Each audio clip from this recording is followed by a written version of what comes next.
지금부터 non-GMO 학교급식 추진을 위한 토론회를 시작하겠습니다. 저는 오늘 사회를 맡은 교육위원회 전병주 의원입니다. GMO는 일반적으로 생산성을 높이고 상품의 질을 강화한다는 장점도 있습니다. 하지만 인체에 대한 유해 가능성과 생물의 다양성 훼손이라는 측면에서 그 위험성을 제기하는 목소리가 끊이지 않고 있는 이 시점에 오늘 non-GMO 학교급식 추진을 위한 토론회는 상당히 의미 있는 토론회라고 생각합니다. 권영희 의원님의 개회사가 있겠습니다. 큰 박수를 부탁드리겠습니다. 성장의 중요한 시기를 학교에서 보내는 아이들에게 학교 급식은 단순한 한 끼 식사가 아니고 그 이상의 의미를 가집니다.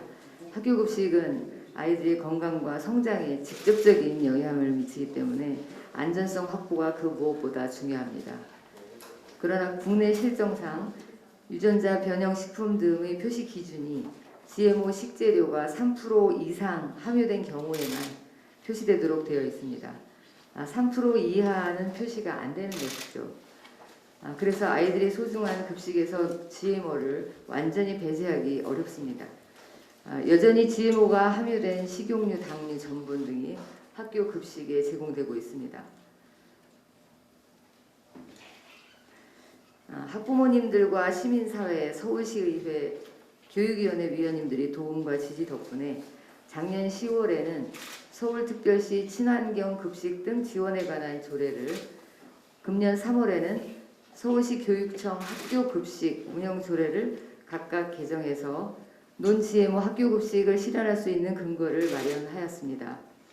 GMO 완전 표시제가 실시되지 않는 상황이지만 조례 개정과 오늘과 같은 토론회를 통해서 유전자 변형 식품이 완전히 배제된 학교 급식을 실현할 수 있도록 서울시와 서울시 교육청 차원에서 GMO 식품이 함유될 수 있는 26가지 급식 가공식품을 전수조사하고 안전한 식재료를 발굴하는 등의 다차원적인 노력이 있을 것이라고 믿습니다.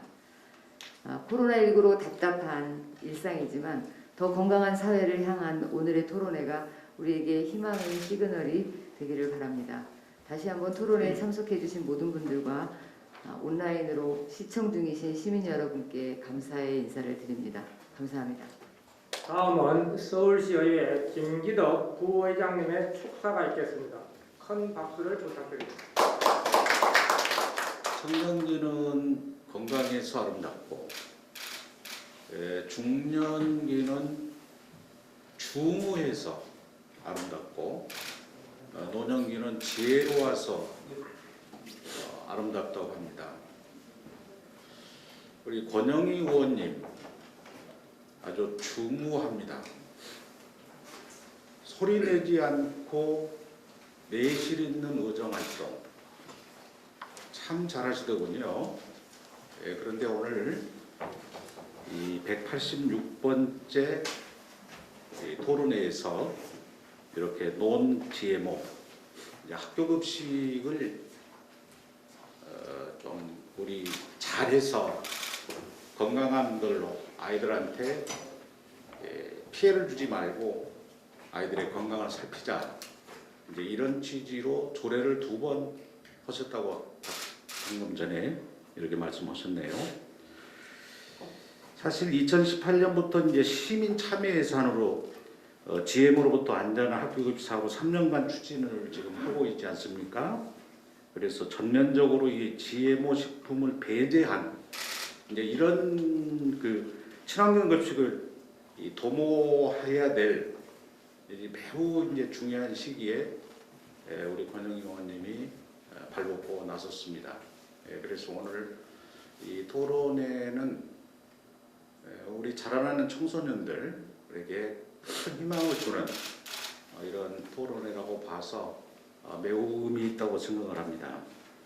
이제 3% 이상 아까 말씀하셨지만 3% 이상은 포함된 것을 부분 표시하도록 그걸 실시하고 있는데 이걸 전면적으로 이제 실시를 해야 된다. 그래야 식용유나 또 당류나 전분 이런 걸로 인해서 주로 이제 그 속에 이제 그 뭐 이렇게 변질 유전자 변형 식품이 그 속에 많이 들어 있으니까 이제 이걸 뭐 없애는 기준을 확실하게 설정을 해서 우리 아이들의 급식에 도움을 주자 뭐 이런 취지의 이런 토론회 아주 참 좋습니다. 그래서 오늘 토론회에 참석을 하신 우리 주제 발표자나 또 토론자나 모두 다 한 목소리로 이런 것이 이제 널리 시행이 되고 보급이 되고 정착이 될 수 있도록 알찬 열매를 맺어 주셨으면 하는 생각입니다. 특히 우리 권영희 의원님은 약사 출신이죠. 서초구 약사회장도 하셨고 또 여약사회장도 하셨고 이런 이력을 봤습니다만은 또 더군다나 보건하고도 관련이 되기 때문에 아주 많은 연구를 하셨을 거로 생각을 합니다. 제가 유치원을 하는데요. 유치원 급식실에 한 번씩 내려가 보면 재밌는 일이 있습니다. 아이들이 싹 급식을 하고 나오고 나면 몇 군데에는 이렇게 상 밑에를 이렇게 쳐다보면은 콩을 쏙쏙 빼놓고 콩만 쑥쑥 뽑은 아이들이 있어요. 이렇게 꼭 그 급식에 콩을 넣어주거든요. 그러니까 아이들이 이게 먹기가 거북스러우니까 빼는 거예요. 그런데 빼는데 책상 위에 올려놓으면 선생님한테 그 탁자 위에 올려놓으면은 야단 먹으니까 자기도 모르면서 슬쩍 내서 밑에 내리고 어쩌면 그렇게 한결같이 아이들이 그렇게 밑에다 내리는 것을 누가 시키지도 않았는데 하는지 모르겠어요. 이런 걸 보면서도 이것도 좀 개선의 대상이 돼야 되겠다 이런 개인적인 그 생각을 좀 웃음으로 해봤습니다. 어쨌든 이 GMO로부터 안전한 음식 섭취를 할 수 있는 교육 환경 개선, 특히 윤야 변형 식품을 근절할 수 있는 이러한 계기가 되기를 바라지 않으며 이 조례에 근거해서 또 서울시의회에서도 지원할 수 있는 길이 있으면 최대한 지원을 해야 되겠다 이런 생각을 밝혀드리고 특히 이제 교육위원회가도 많이 협조를 해야 될 것 같으네요. 그래서 우리 교육청 진흥원장님도 오시고 뭐 여러분 교육 관계자들이 와서 이렇게 어려운 시기에 토론을 해주시고 또 방금 전에 또 황인구 의원님이 우리 교육에 관심이 많은 분이 특히 급식이 지금 급식에 관심이 아주 많습니다. 황인구 의원님이 이번에 서울시에서 이제 서울시 교육청에서 빠르면 2022년 늦으면 2023년 급식을 할 수 있게 유치원 급식을 할 수 있게 이렇게 밑바탕을 깔아놓으신 분 중에 한 분이 또 우리 황인구 의원님이시죠. 김건우 의원님 오셨네요. 예, 감사드리고 아무쪼록 오늘 발전적인 방향의 토론회가 되기를 진심으로 기원해 많이 하겠습니다. 감사합니다. 다음은 서울시의회 김정태 운영위원장님 사전에 잡히신 일정으로 불가피하게 축사를 영상으로 개최하셨습니다. 앞에 화면을 봐주시기 바랍니다. 단지의 학교급식 추진 정책 토론을 진심으로 축하드리고 참 의미가 깊다고 생각됩니다. 2012년 12월 1일 오랜 논의와 협의 끝에 서울시 본회의에 친환경 무상급식 지원 조례가 상정 의결되었습니다. 당시 한날랑에 엄청나게 반대가 있었고요. 단상 정거라는 것도 있었습니다. 당시 서울시장이었던 오세훈 시장은 복지에 따른 망국적 포퓰리즘을 거부한다며 오랫동안 본회의 출석을 거부를 했고 급기야 서울시장직을 사퇴를 하기로 했습니다. 당시 그던 이를 부자급식, 불평등급식이라고 주장을 했습니다. 지난 10년간 친환경 무상급식이 주어진 사회적 변화는 엄청난 것이었습니다. 초등학교서부터 시작되는 고등학교까지 이어지는 이 무상급식은 친환경 농수산식품 사용이 의무화됐고요. 이제 학교 식탁에서 유전자 변형 식품까지 퇴출하고자 하는 게 이번 토론회의 목표입니다. 오늘 주최하신 권영희 의원님의 노력으로 작년 12월 서울시의회에서 서울시 학교급식 지원 조례가 통과가 됐고요. 당시 서울시가 제출하지 않았던 논-GMO 가공품 차익 지원 사업 예산 20억 정도 됩니다. 이 20억 자체를 권영희 의원께서 정액 발의를 해서 또 통과시킨 바도 있고요. 지난 2월에는 교육청 학교 친환경 급식 조례도 개정되었습니다. 잘 알다시피 여전히 우리 사회는 유전자 변형식품, GMO 식품에 무방비로 노출되었습니다. 거기로부터도 우리 학교 식탁을 보호하고자 하는 게 오늘의 정책적 목표입니다. 오늘 함께해 주신 문재영 GMO 반대 전국행동집행위원장님, 강혜성 창교육부의 사무처장님 비롯한 발표자들, 토론자들 감사합니다. 무엇보다 오늘 주최하신 권영희 의원님의 열정적인 어제 활동에 박수를 함께 보냅니다. 오늘 나오신 이 토론의 결과는 우리 서울시 의회가 정책으로 이어지도록 노력할 것을 이 자리로 약속드립니다. 다시 한번 정식 토론을 축하드리고 함께하신 모든 분들께 감사 인사드립니다. 고맙습니다. 조희연 서울특별시 교육감님이 4대 일정으로 역시 영상으로 대체 축사가 있겠습니다. 어느 때부터인가 개화 시기가 앞당겨지고 있는데 올해는 거의 10일 정도나 앞당겨졌다고 합니다. 너무 예쁜 봄꽃이지만 기후위기를 보여주는 징후여서 마냥 즐거울 수만은 없는 것 같습니다. 자연의 흐름을 거스르는 인간의 탐욕이 오늘의 기후위기를 초래하였습니다.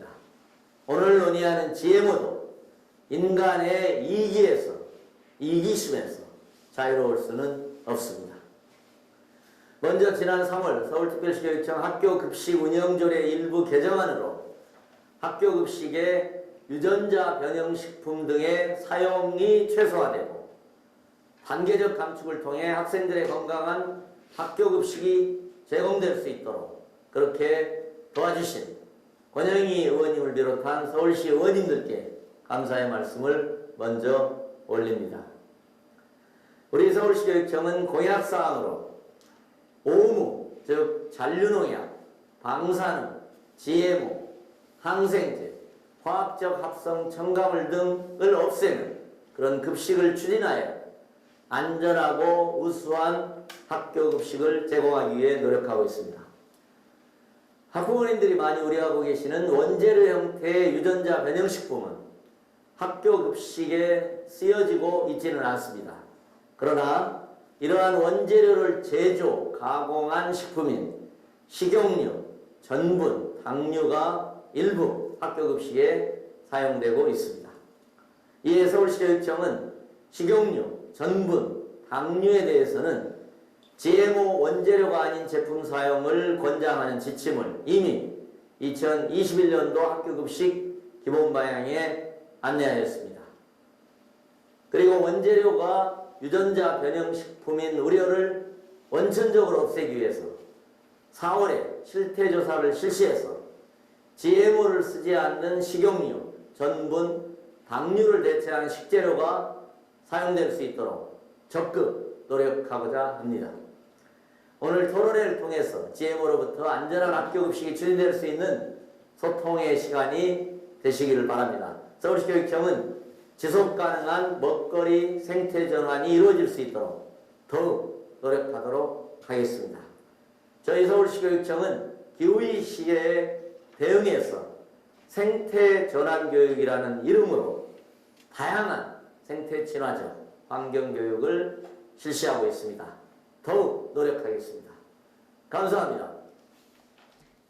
본격적 토론회에서 먼저 주제 발표가 있겠습니다.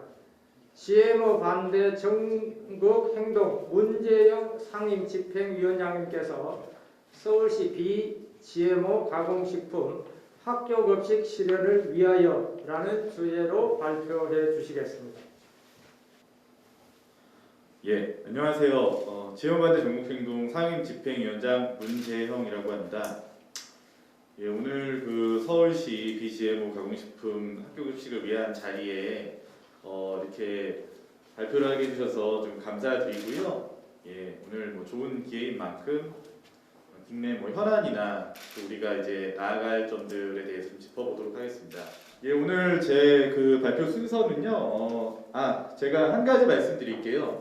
비GMO라는 말을 일부러 썼습니다. 지금 논제목 표시제랑 헷갈릴 수 있어가지고 GMO가 없다라는 의미의 비GMO라는 말을 썼으니까 그 부분에 대해서는 참고해 주시기 바랍니다. 발표 순서는 서울시 비GMO 가공식품 학교급식의 당위성, 그리고 GMO 표시 현행법의 한계, 또 조례를 통한 비GMO 가공식품 학교급식 추진에 대해서 하겠습니다. 모두 핵심 내용이 GMO 없는 급식에 대한 약속이었고요. 반응도 좀 좋았다고 생각됩니다. 서울 시민들이 투표로 화답을 하셨죠. 그래서 뭐 초선에 이어 재선도 지금 현장에 계시고요. 그리고 재선 이후에 이제 미래교육도시 서울 4개년 계획을 발표했습니다. 여기 비GMO 공급 내용이 명시가 되어 있는데요.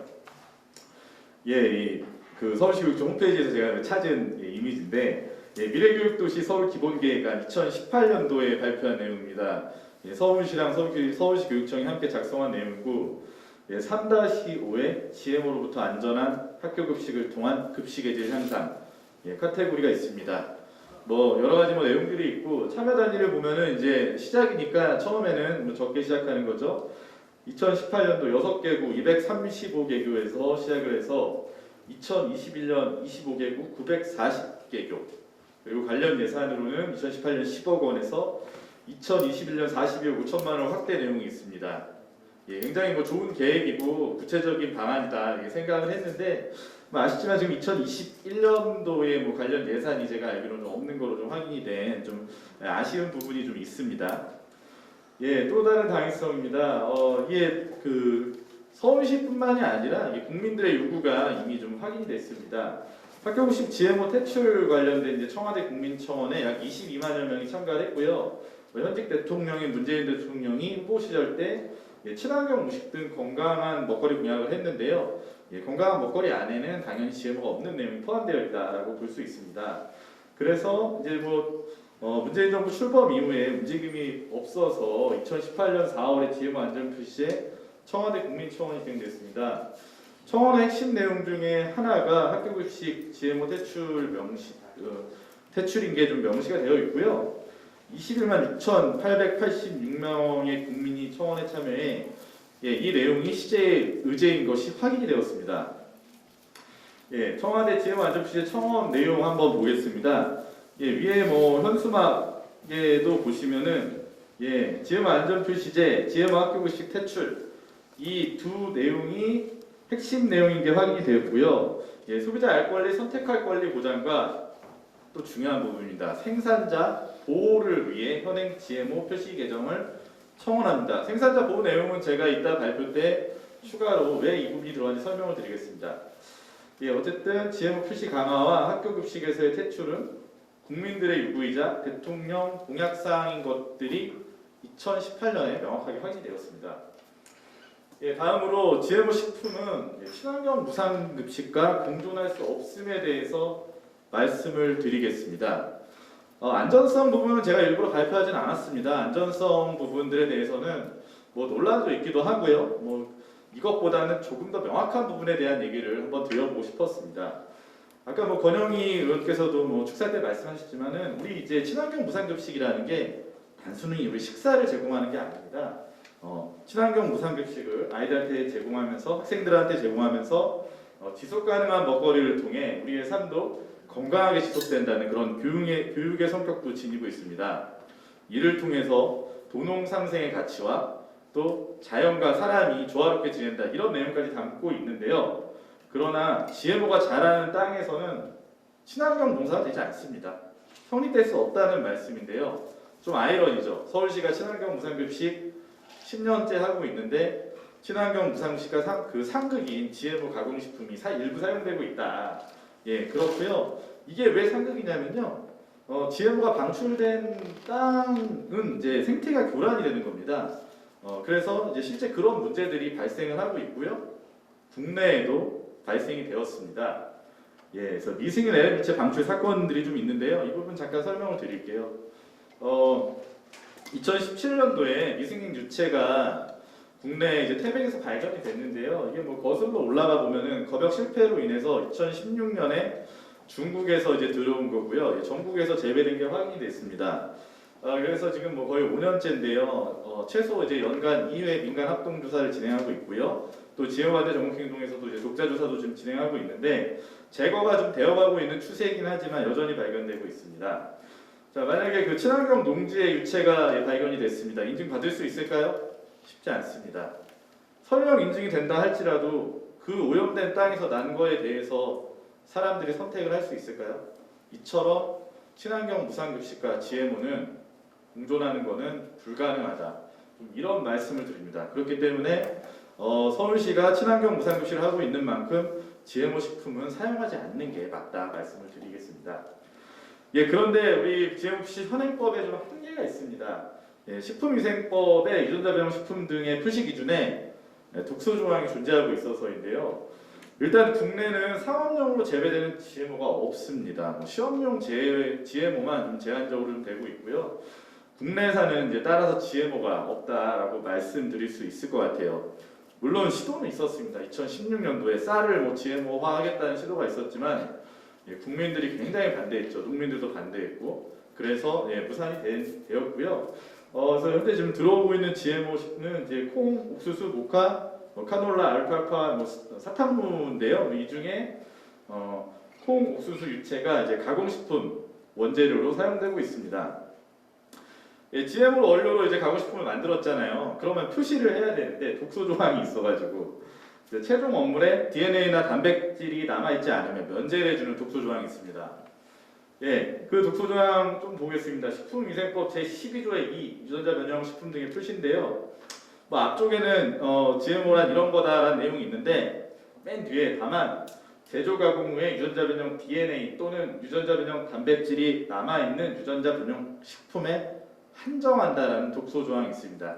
결과를 가지고 하겠다는 건데 사실 좀 법적으로 좀 문제도 있고 일반 시민들 봤을 때 인정하기 좀 어렵다라고 생각을 하는데 이거는 뭐 뒤에서 김은희 선생님이 좀 많이 좀 말씀해 주실 거라고 좀 생각을 하는데요.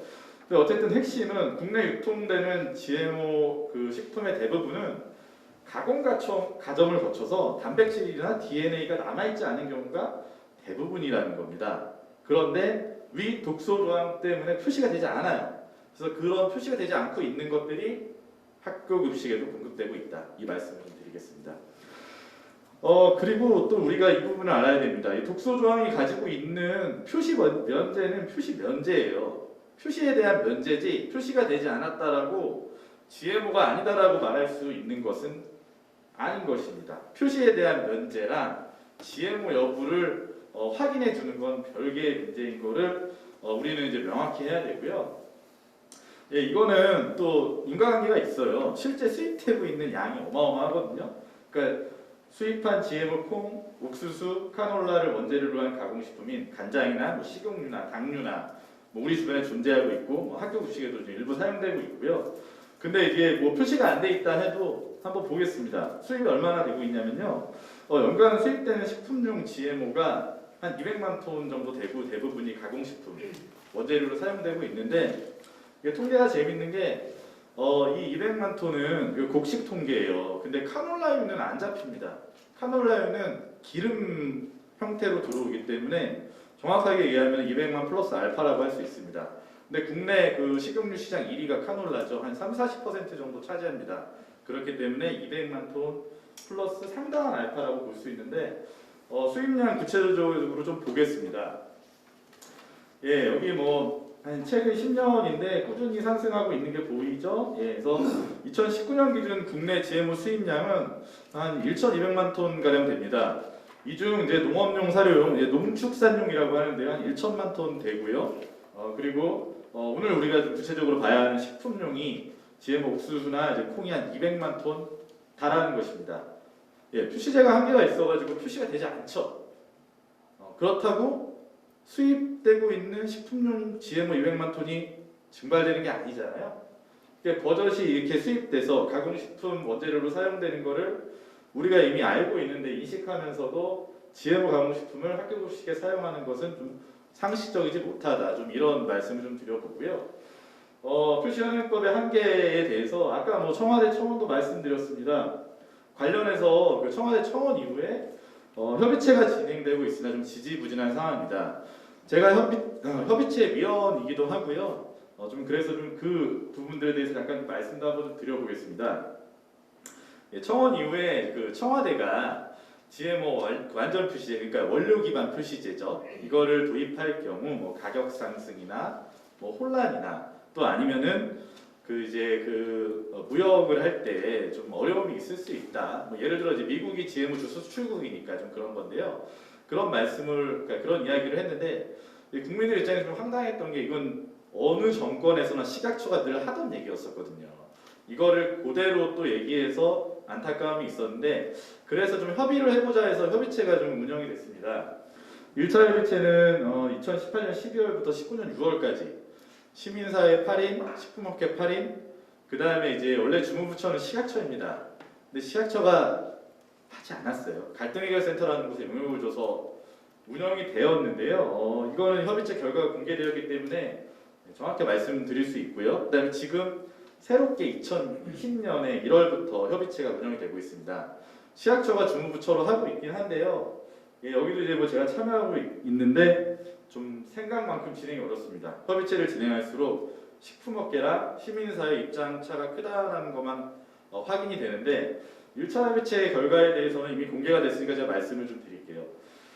식품업계가 지금 말하고 있는 게 GMO 안전 표시제 선결 과정이 좀 있어야 된다. 선결 조건이 뭐냐면은 수입업체와의 역차별 방지. 이거 되게 헷갈리실 거예요. 무슨 소리지? 했는데 아주 간단합니다. GMO 가공식품을 표시를 하려면 원료를 가지고 이제 체크를 해야 되는 건데요. 국내 업체는 이 부분에 대해서 잘 따를 수 있다. 근데 수입업체가 서류를 조작하면 어떻게 할 것이냐. 최종 원물에 검출이 안 되는데 확인을 못하지 않느냐. 그러면 국내 업체만 제대로 그 원료를 GMO 없는 원료를 사용한 다음에 GMO 표시를 안 하고 수입업체는 GMO 원료를 사용했는데 서류를 조작해서 GMO가 없다라고 거짓을 했을 때 국내 업체 피해가 있다라는 얘기를 했습니다. 이에 대해서 뭐 식약처가 서류 강화나 뭐 현지 실사 뭐 이런 얘기도 했는데 이 부분은 사실 우려는 있을 수 있으나 큰 우려는 아닌 부분입니다. 그 이유는요. 국내 업체가 독점이에요, 다. 제가 이제 확인한 데이터들에 따르면은 식용유나 장류는 95% 이상의 국내 업체가 독점하고 있습니다. 여기 계신 이 방송을 보신 뭐 시민들도 아시겠지만 동네 슈퍼나 마트나 어딜 가서 우리나라 회사가 아닌데 기름을 사시는 거는 거의 불가능합니다. 살 수 있는 거는 올리브유나 뭐 이런 고급 기름이에요. 유럽에서 가져오는 그런 특별한 기름이나 아니면 간장도 뭐 아주 특별한 뭐 나는 어떤 요리를 위해서 일본의 간장을 쓰겠다. 이럴 때나 이제 외국 브랜드지 대부분 국내 업체들이 다 독점하고 있는 상황입니다. 그렇기 때문에 우려가 있다 해도 그 자체는 크지 않고 또 식약처가 서류 강화나 현지 실사 등으로 대응이 가능합니다. 또 한 가지인데 이 부분이에요. 소비자의 GMO 인식 개선. GMO에 대한 인식은 개인의 자유입니다. 이거를 우리가 어떻게 개선시키기는 어렵죠. 그리고 이 부분을 왜 그 식품업체에 얘기를 하냐면은 소비자들이 선택을 안 하면 어떻게 할 것이냐. GMO라고 써 있으면 사실 그렇잖아요. 뭐 지금 GMO라고 써 있었으면 학교에서도 사용하기 더 힘들 거지 않습니까? 하지만 시장이라는 거는 원래 이제 요구하는 거에 따라 움직일 수밖에 없다. 그렇기 때문에 이 부분은 좀 핑계다라고 말할 수밖에 없고요. 그러니까 따라서 그러니까 시장도 소비자의 선택에 따라 움직이는 것이기 때문에 여튼 이게 식품업계 주장은 좀 논리적이라고 말하기는 좀 어렵습니다. 그런데 그렇지만 어쨌든 정부 의지도 지금 좀 부족한 면이 있고요. 식품업계가 계속 반발이 있어서 GMO 표시법 개정을 빨리 하는 거는 쉽지는 않아 보입니다. 그러면 뭐 그렇다고 가만히 있을 수는 없죠. 방법이 없는 것도 아닙니다. 조례를 통한 비GMO 가공식품 학교급식 추진이 가능하기 때문입니다. 뭐 권영희 시의원께서 벌써 추진하셨지만 서울특별시 교육청 학교급식 운영조례 일부 개정 통한 추진을 준비하셨죠. 그래서 3월 3일에 심사후에 통과가 됐고요. 세부 내용을 좀 보면 학교급식의 국내산 먹거리 우선 사용. 아까 뭐 말씀드렸다시피 뭐 국내산 GMO 우려가 없기 때문에 굉장히 뭐 좋은 내용이고요. 또 교육감의 의무로 GMO 식품 사용 최소화, 단계적 감축 방안 마련. 현실적인 문제들도 고려하셨습니다. 또한 그 GMO 식품이 무엇인지 정의를 추가해서 GMO의 식품 GMO 여부를 라벨로 하지 않는 그런 내용들을 했습니다. 그래서 이 조례 개정 핵심 내용, 저는 이제 정의 부분이 가장 핵심이라고 생각을 하는데요. 예, 그 신설된 부분이 유전자 변형 식품 등이랑 식품의약품안전처 고시, 그 유전자 변형 식품 등의 표시 기준에 따른다인데, 그 내용의 핵심은 생명공학 기술을 활용하여 재배 육성된 농산물, 축산물, 수산물 등을 원재료로 하여 제조 가공된 식품, 이 내용이 있죠. 그래서 GMO 식품이란 표시 여부로 정해지는 게 아닌 걸 명확히 했습니다. 근데 좀 아쉬운 거는 있습니다. 원래 원안에는 이 내용이 아니라 사실 통과된 게 이 내용인데요. 왜냐하면은 여기서 정의로 한 것이 표시 기준이기 때문에 좀 애매한 면이 있습니다. 그러니까 물론 GMO란 어떤 식품이다에 대한 정의도 있지만 또 표시 기준에는 아까 이제 제가 설명드린 독소 조항이 있어요. 예외 조항. 그래서 예외 조항으로 이 내용을 잘 모르는 사람들은 잘못 해석할 수 있는 여지가 남아 있어서 아쉬운 지점도 있습니다. 예. 그리고 지금 서울 외에도 경기도나 충남에서 조례를 신설하거나 또 개정해가지고 진행하고 있는 부분이 있습니다. 충남 같은 경우는 생산지가 인근에 있으니까 지역 생산, 전통식품 인증, 전통장류 공동구매 같은 것들을 하고 있고요. 또 경기도는 논지엠 학교급식 조례를 제정해서 실제 많은 현장에서 적용을 하고 있습니다. 다시 말해서 현행법에 한계가 있더라도 조례 제정을 통해서 충분히 가능하다. 서울시도 2018에서 20년 사이에 3년간 시범사업으로 하지 않았습니까? 예, 그리고 경기도 조례 핵심 내용인데요. 학교급식에 유전자 변형 식품 사용 줄이고 안전식품 확대, 또 교육감의 책무를 넣었습니다. 유전자 변형 식품 사용 억제랑 안전성 확보를 위한 시책 개발. 또한 이게 또 안전급식위원회를 설치해서 계획이나 안전성 확보 등을 심의하는 구체적인 기구까지도 들어가 있는데요. 예, 그래서 뭐 좀 정리를 해봤습니다. 그래서 현재 서울시는 지금 조례에 따라 BGMO 가공식품 학교급식 시행이 충분히 가능하고요. 또 2020년부터는 시행될 수 있게 21년부터는 실무나 예산을 준비해야 되는데 서울시 뭐 제가 있는 친구들 학부형이나 이런 얘기들을 하면은 이거는 뭐 추경을 해서 하반기부터 해야 되지 않냐. 또 시민사회에서도 그렇게 말하는데 그런 부분도 강력히 지지를 합니다. 또한 시행 방안, 예산, 또 물품도 지금 뭐 기준이 있긴 한데 이 부분도 좀 들여다볼 게 있습니다. 뭐 예를 들어 국내 지금 국가가 2030년까지 콩자급률 한 40%를 올린다라고 하거든요. 그러면은 수요가 있어야 돼요. 그래서 이제 학교 급식에서 뭐 국산 콩기름이나 뭐 이런 것들 사용할 수 있게 좀 이런 부분도 좀 같이 고민을 해야 되는 좀 협의체가 좀 운영될 필요가 있다라고 생각이 되고요. 협의체 구성은 뭐 서울시나 또 가장 책임이 큰 또 우리 교육청 비롯해서 뭐 영양사, 뭐 현장에 계신 분들이죠. 학부모, 또 이제 물품이 실제 와야 되는 거잖아요. 그러니까 이제 가공식품, BGM 가공식품 뭐 협회같이 조금 약간 객관성이 있는 데나 또 아니면 시민사회 등으로 구성해서 그런 진정성 있고 좀 깊이 있는 논의를 해야 됩니다.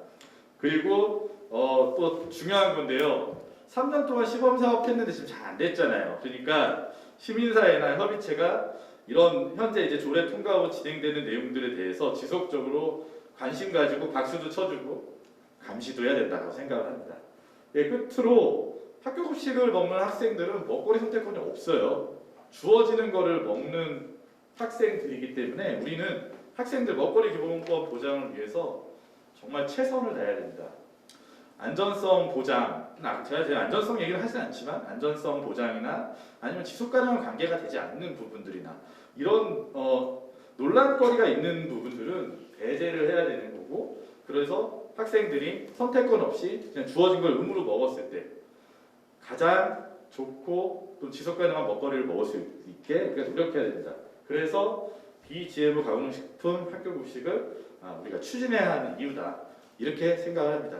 예, 이렇게 마무리 짓도록 하겠습니다. 고맙습니다. GMO가 자라는 땅에서는 친환경이 성립될 수 없다. 이 핵심을 이야기하신 것 같아요. 그리고 친환경 무상급식은 불가능하다. 그 감명 있게 들었습니다.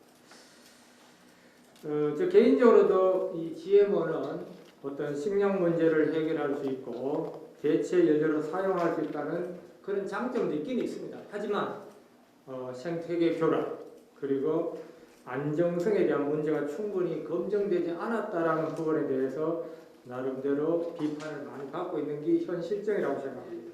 요즘 최근에 무상급식이 화두가 되고 있습니다. 이미 우리 초중등학교는 여러분 아시다시피 무상교육이 실시되고 있습니다. 그래서 원래는 고등학교까지 아마 무상급식이 완성되지 않을까라고 생각합니다. 특히 오늘 우리 강혜성 사무처장님이 이야기하는 학교급식에서 이제 곧 지금 유치원급식은 제외되어 있잖아요. 그죠? 여러분 아시다시피. 그래서 금년부터 또 학교급식법이 이미 적용을 받기 때문에 유치원급식도 금년이나 내년에는 이제 좀 실시되어야 되지 않느냐라는 아주 중차대한 이 시점에 학교급식에 관련해서 발표는 상당히 중요한 의미가 있다고 생각합니다. 우리 강혜성 사무처장님을 모시겠습니다. 학부모가 갑작스럽게 발제를 부탁해서 제가 이제 토론문을 해서 토론자료를 많이 나갔는데 발제자로서 어떤 입장을 가지고 글을 써야 되는지 굉장히 고민을 했습니다. 그래서 일부 조례안들이나 법 그리고 이제 그동안 시민사회 단체들이 GMO 아웃을 위해서 어떻게 운동을 해왔는지들을 좀 경과보고식으로 한번 정리를 해보았습니다. GMO는 퇴출되어야 되고 특히 학교 급식에서는 사용되지 않아야 된다고 하는 국민청원을 했습니다. 그렇지만은 지금까지 학교 급식에서 GMO 급식이 사라지고 있는지 그 부분에 대해서는 그렇지 않다고 봅니다. 예.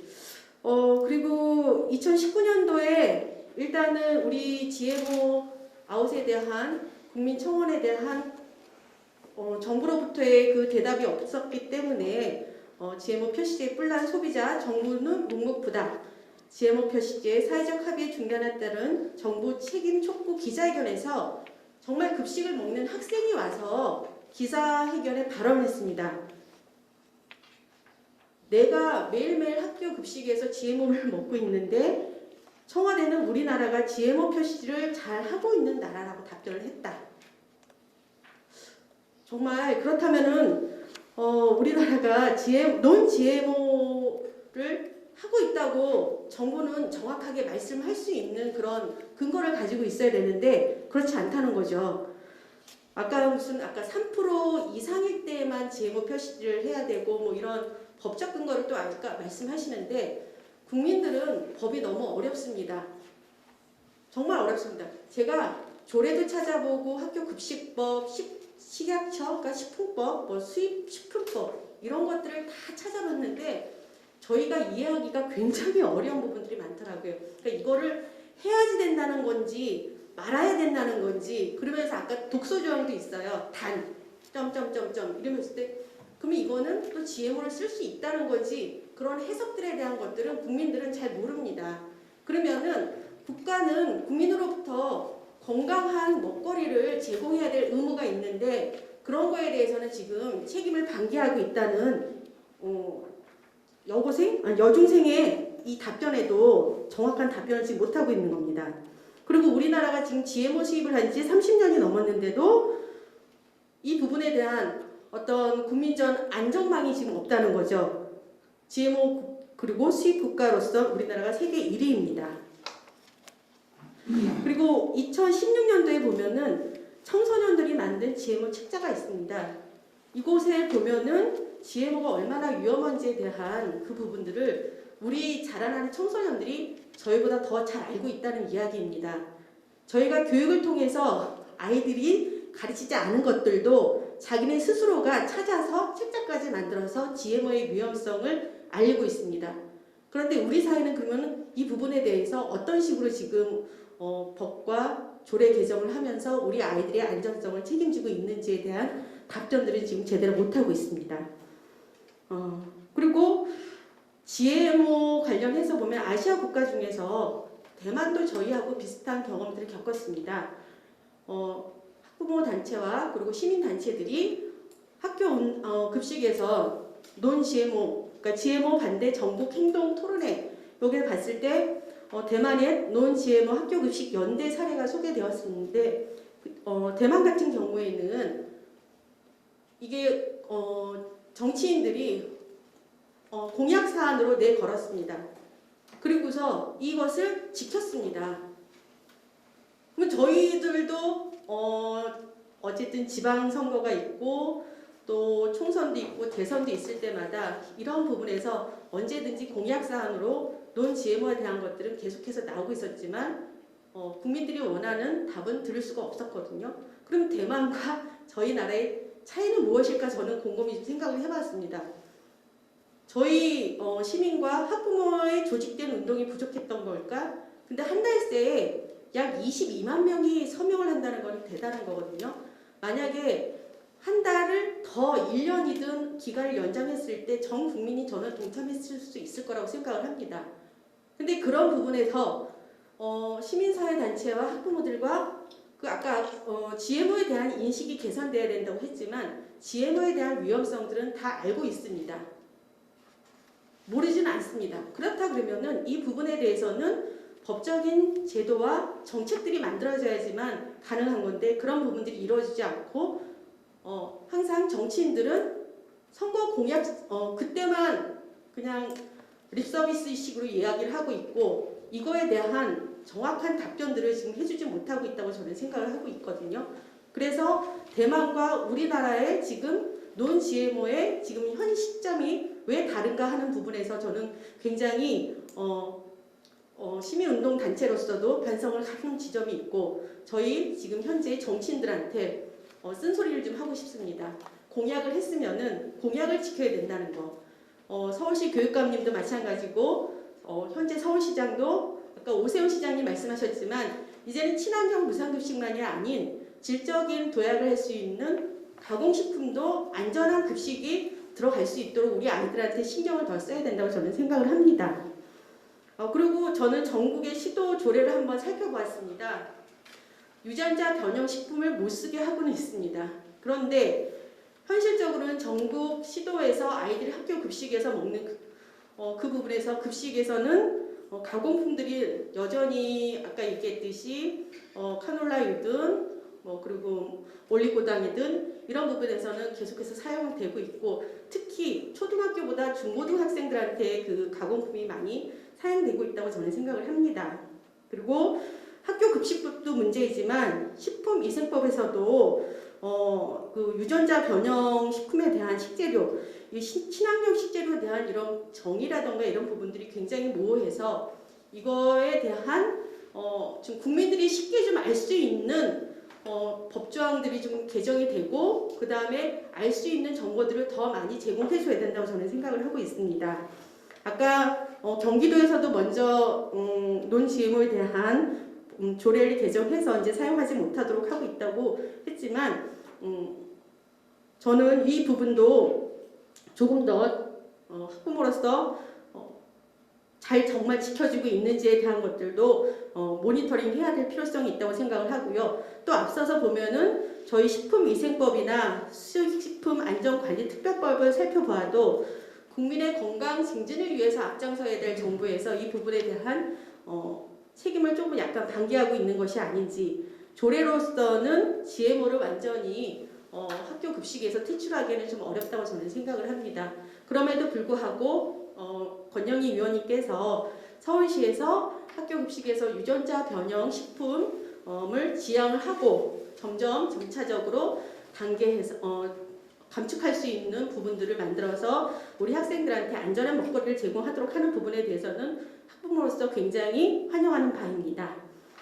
그리고 조희영 교육감님도 4월에 GMO 급식 가공 식품에 대한 26개 품목에 대해서 전수조사가 아까 들어간다고 했습니다. 조금 더 앞서서 실시되었으면 좋았을 거라는 좀 아쉬움이 남아 있고요. 저희 아이들이 하반기부터는 추경으로 좀 예산이 확보가 되어서 좀 더 지금 안전한 식가공 식재료를 가지고서 학교 안에서 급식을 먹을 수 있도록 진행되었으면 좋겠습니다. 그리고 지금 이 조례의 지양이라고 하는 것보다는 제한 이런 지양 이런 것보다는 조금 더 국민들이 원하는 방향으로 GMO가 완전히 퇴출될 수 있는 그런 방향으로 금지 이런 식으로 좀 될 수 있기를 조금 더 희망하면서 서울의 안전한 학교 급식이 제대로 안착되기를 바랍니다. 그리고 마지막으로 저희 보면은 그 서울 학교 급식 포털 사이트가 있습니다. 다양한 급식에 대한 정보와 함께 학교 급식 발전에 대한 의견들도 학부모들이 개진할 수 있도록 그 홈페이지 안에 학부모들이 소통 창구를 마련해 주셨으면 좋겠고 좀 더 안전한 학교 급식이 정착될 수 있도록 아까 문재영 사무처장님도 말씀하셨지만 그 학부모와 시민사회단체 그리고 전문가들이 참여할 수 있는 협의체가 구성돼서 조금 더 서울의 안전한 학교 급식이 완성될 수 있도록 하는 방향으로 개선되었으면 좋겠습니다. 감사합니다. 안녕하십니까. 오늘 토론의 자장을 맡은 서울시의회 교육경제위원회 권영희 의원입니다. 오늘 참석해 주신 여러분께서는 토론회를 마칠 때까지 토론 내용을 잘 경청해 주시고 토론 중 궁금한 사항에 대해서는 질의응답 시간에 질의해 주시기를 부탁드립니다. 아무쪼록 오늘 토론회가 내실 있게 진행돼서 서울시의회 정책 발전에 큰 도움이 되기를 바랍니다. 그러면 토론 진행 순서를 간략하게 말씀드리겠습니다. 본 토론회에서는 앞서 진행된 발제 내용을 토대로 학교 급식과 GMO 식품 등에 관한 각 분야 전문가들의 자유 토론이 있겠습니다. 토론이 끝난 후 마지막으로 질의 답변을 진행한 뒤 본 토론회를 마치도록 하겠습니다. 이런 토론회 정말 오랜만에 해가지고요. 우선 이 토론회 할 때 정부기관 쪽에서 나오시는 분들이랑 항상 반대되는 입장에서만 토론을 하다가 다 이제 비슷비슷한 입장을 가진 분들이랑 하는 거라서 이런 토론회를 해본 적이 있었나 싶습니다. 그래서 불러주셔서 감사드리고요. 보시면은요, 아까 강혜승 차장님께서 정말 복잡하다고 말씀하셨는데 저는 법을 공부한 지가 지금 근 40년 가까이 돼가는데도 복잡합니다. 진짜 특히 농업이나 식품과 관련된 법은 꼬리를 무는 법이라 가지고요. 그 최근에 이제 뭐 농민수당 뭐 얘기하잖아요. 농민수당 얘기를 하면 농민이 누구냐가 가지고 꼬리를 무는 것만 해도 법이 한 수십 개가 나갑니다. 그 정도로 이제 막 그 중복되고 반복되고 뭐 이런 게 있어서 GMO 관련해서 가장 대표적인 법이 아닌가 싶은데 왜냐하면 GMO는요 지금 현재도 정부의 중앙정부 부처에서 10개 이상의 부처가 이걸 담당합니다. 그래서 지금도 유전자, 그러니까 GMO에 관한 기본법이라고 우리가 할 수 있는 유전자 변형 생물체의 국가 간 이동 등에 관한 법률을 보면 그 법률 안에 시행령 시행규칙이 있고 시행규칙이 있으니까 당연히 그거를 주도하는 행정부서들이 해야 되는 고시가 나오는데요. 고시 자체의 이름이 통합고시고요. 통합고시의 양이 500페이지가 넘습니다.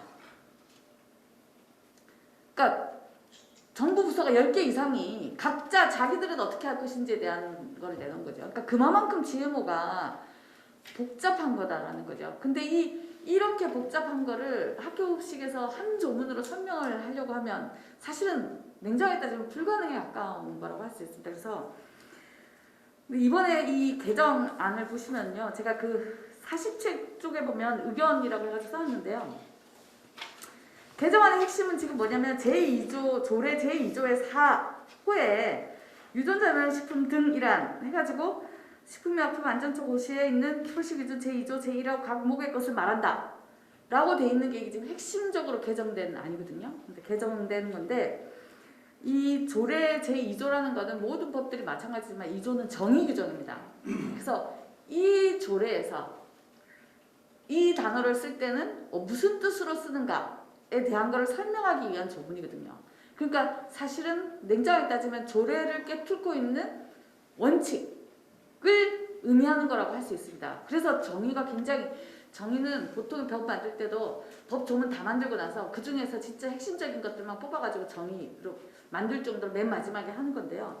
근데 조례 2조의 4를 보시면 다음 각목의 것이라고 했단 말이에요. 다음 각목이 뭐냐면 제가 밑에 38조에 보면 마지막에 끝에서 두 번째 줄에서부터 쭉 그 다음에 39페이지에 6째 줄까지 딱 돼 있는데 뭐냐면 각목은 39페이지에는 가나다라 이게 목입니다. 가목, 나목, 다목, 나목 이란 말이에요. 근데 그러면 가목을 보면 식품위생법 제12조의 이 제1항이라고 돼 있어요. 그게 어디에 있냐면 원래 조례 제2조의 2에 이미 식품위생법 제12조의 2라고 돼 있습니다. 그러니까 결국은 뭐냐면 감옥은 중복 규정이에요. 별 의미가 없는 거라 하나마나한 얘기를 또 한 건데요. 중요한 거는 나는 다르냐? 나도 마찬가지입니다. 나의 17조의 이 내용도 그 밑으로 제가 써놨는데요. 이 내용은 식품위생법에서 정하고 있는 거에다가 단지 차이가 있다면 건강식품이라는 거를 추가를 했다는 거지 그 외의 내용은 거의 똑같습니다. 그 다음에 다가 있는데요. 축산물위생관리법인데 축산물과 관련돼서 유전자 변형 농축산물 원재료, 그러니까 축산물이니까 유전자 변형 농산물은 아니지 축산물이겠죠.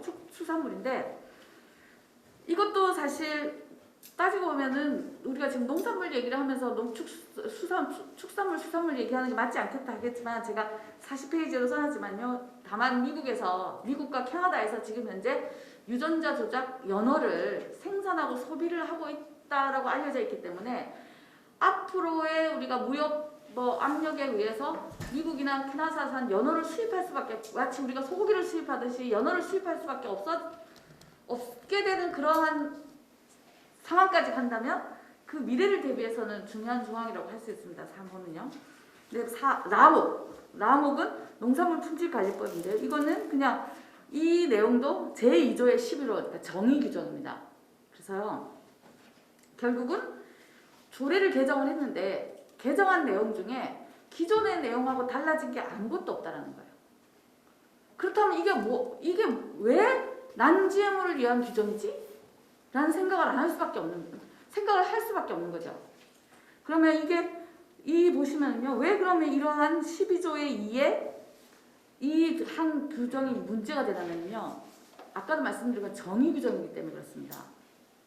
그래서 아까 문재영 우리 집행위원장님이 발제를 하시면서 우리나라에서 미승인 GMO가 지금도 발견되고 있다고 했는데요. 그럼에도 불구하고 우리나라는 재배를 승인한 적이 없습니다. 그래서 제가 그 40쪽 아래에도 써놨는데 예를 들어서요. 도둑질을 하는 사람은 형법을 위반한 사람입니다. 하지만 우리나라에 그런데 도둑질하는 사람이 있단 말이에요. 실제로는. 그러면 도둑질하는 사람이 있는 거 보니까 대한민국은 도둑질해도 되는 나라인가? 이건 아니잖아요. 그 사람은 불법을 하는 거죠. 마찬가지로 GMO도 우리나라에서 재배를 승인받은 적이 없습니다. 근데 미승인 GMO가 나왔으니까 우리나라는 GMO를 재배해도 되는 나라, 재배하고 있는 나라인가? 그건 아니라는 거예요. 왜냐하면 우리는 아직까지 재배를 승인한 적이 없기 때문에 재배를 해서 미승인 GMO가 발견된다는 건 다 불법의 문제입니다. 그래서 불법으로 다뤄야 되는 거지 이거를 법 조문에서 그러니까 이런 거 아니냐 저런 게 아니냐라고 하는 거는 아까 문재영 그 집행위원장님이 수입업체들이 말하는 그런 기업들이 수입업체와 역차별 이런 것들도 다 마찬가지 측면이라는 거죠. 불법의 것을 마치 무슨 제도의 문제인 것처럼 이렇게 하는 거는 이 사실과 다른 문제고요. 그래서 그러면 이 조례에서 이러한 개정안이 왜 그러면 문제가 되냐라는 거죠. 사실은요, 이 조항에서 정의 규정인데 정의 규정에다가 정의 규정을 넣지 않고 표시 기준을 넣었다는 겁니다. 그래서 식품위생법 제12조의 2의 규정은요, 식품위생법상의 표시를 위한 규정입니다. 정의를 그 식품을 정의하기 위한 규정이 아니라 그 식품에 어떻게 표시를 할 것인가에 대한 규정이라는 거죠. 그래서 원래 식재료에 대한 안전한 식재료라고 하는 것은 원료를 기준으로 해야 되지 표시를 기준으로 해서는 안 된다는 겁니다. 그래서 제가 41쪽의 3번에서 보면 써놨는데요. 지금 우리나라에 있는 대부분의 상품들은 그 원재료를 기준으로 표시하게 되어 있습니다. 식품은 훨씬 더 엄격합니다. 예를 들어서 원산지 표시에 관한 법에서는요. 원산지 표시를 어기면 7년 이하의 징역이나 1억 원 이하의 벌금을 냅니다. 친환경, 원료 농산물과 관련돼서 친환경 표시 여부를 표시할 때도 그거를 어기면 이 원재료 기준으로 하고 그 인증 표시를 어기면 3년 이하의 징역, 3천만 원 이하의 벌금을 냅니다. 식품표시법에서도 식품 표시에 관해서 원재료명과 함량을 속이면 3년 이하의 징역, 3천만 원 이하의 벌금을 낸다는 거예요. 그만큼 원재료를 기준으로 한다는 거예요. 근데 대한민국에서 표시, 특히 식품 표시와 관련돼서 유일하게 원재료를 중심으로 하지 않고 마지막 상품을 기준으로 표시를 하는 유일한 기준이 GMO입니다. 그래서 간장, 식용유, 올리고당 물엿 같은 당류는 표시를 하지 않습니다. 왜냐하면 최종 산물에 DNA나 그 단백질이 발견되지 않는다는 거. 사실은 냉정하게 따지면 과학기술적으로는 발견되지 않는다는 게 아니라 그것을 발견하기 위해서는 비용이 많이 든다라고 말하는 게 정확합니다. 그래서 그렇게 보면 비용을 들여서 그거를 발견했을 때 더 효율적인 아니나 그 정도의 돈을 들여가면서까지 꼭 해야 되냐? 아, 그 돈 들이지 말고 그냥 이만큼 했는데 안 되면 안 하는 걸로 하자라고 해서 사실은 지극히 경제적인 측면, 효율적인 측면, 경제 효율의 측면에서 이 DNA나 단백질을 발견되지 않는 것을 예외를 한 거죠. 그래서 표시 기준인데요. 그러면 이 표시 기준이라는 것이 왜 형평에서 맞지 않냐라면 2018년 3월 13일에요. 제정을 해서 2019년 3월 14일에 시행한 식품 등의 표시 광고에 관한 법률이 있습니다. 이 법률은 식품위생법에 있던 식품 표시에 관한 규정을 다 통으로 뽑아가지고 별도의 법을 만든 겁니다. 근데요, 이 법이 그래서 보시면 제가 42페이지에요. 그 표를 보시면은 이게 원래 식품위생법이었습니다. 그래서 1장 춤치기에서부터 해서 2장 식품과 식품 첨가물, 3장 기구, 용기, 포장, 4장이 표시입니다. 그래서 10조에서부터 13조까지가 있었는데요. 다 삭제했습니다. 2018년 3월 13일에요. 왜? 식품 표시 광고에 관한 법률을 14일날 만들었기 때문에 13일날 폐지를 한 겁니다. 삭제를 한 겁니다. 그런데 다 삭제했는데 뭐만 남았어요? 유전자 변형 식품 등의 표시만 남았습니다. 왜? 왜냐하면 기존의 표시 제도와 다른 표시 기준을 가지고 있기 때문입니다. 뭐냐면 원재료를 기준으로 하지 않고 최종 상품을 기준으로 하는 거죠. 그래서 최종 상품을 기준으로 하는 유전자 변형 식품 표시는 식품 표시 기준에 관한 법에 표시 광고에 관한 법에 들어갈 수가 없는 거예요. 그래서 덩그러니 식품위생법에 나오는 겁니다. 그러면 본질적으로 잘못됐다는 거죠. 근데 본질적으로 잘못된 이거를 조례에서 그대로 인용했다 라고 하면은 조례가 달라질 것도 하나도 없다는 겁니다. 본질적인 문제를 해결하지 못하기 때문에요. 그래서 제가 43쪽에 썼습니다. 학교급식에 우리가 민감한 이유는 딱 한 가지입니다. 저는 우리 애들이 이제 다 학교급식을 세대가 떠나서 지금 다 대학을 졸업하고 20대 후반이 됐는데요. 사실 우리 애들이 학교 다닐 때도 마찬가지지만 학교급식이 가장 민감한 이유는 유청소년들이 하루 중 유일하게 제대로 먹는 한 끼이기 때문에 그렇습니다. 지금 아침을 안 먹는 청소년들이 10년 전에 이미 50% 이상이었고요. 70% 이상이 저녁도 제대로 못 먹는다라고 얘기를 합니다. 저녁 때 되면 애들 전부 다 사교육 보내느라고 저녁도 대충 먹습니다.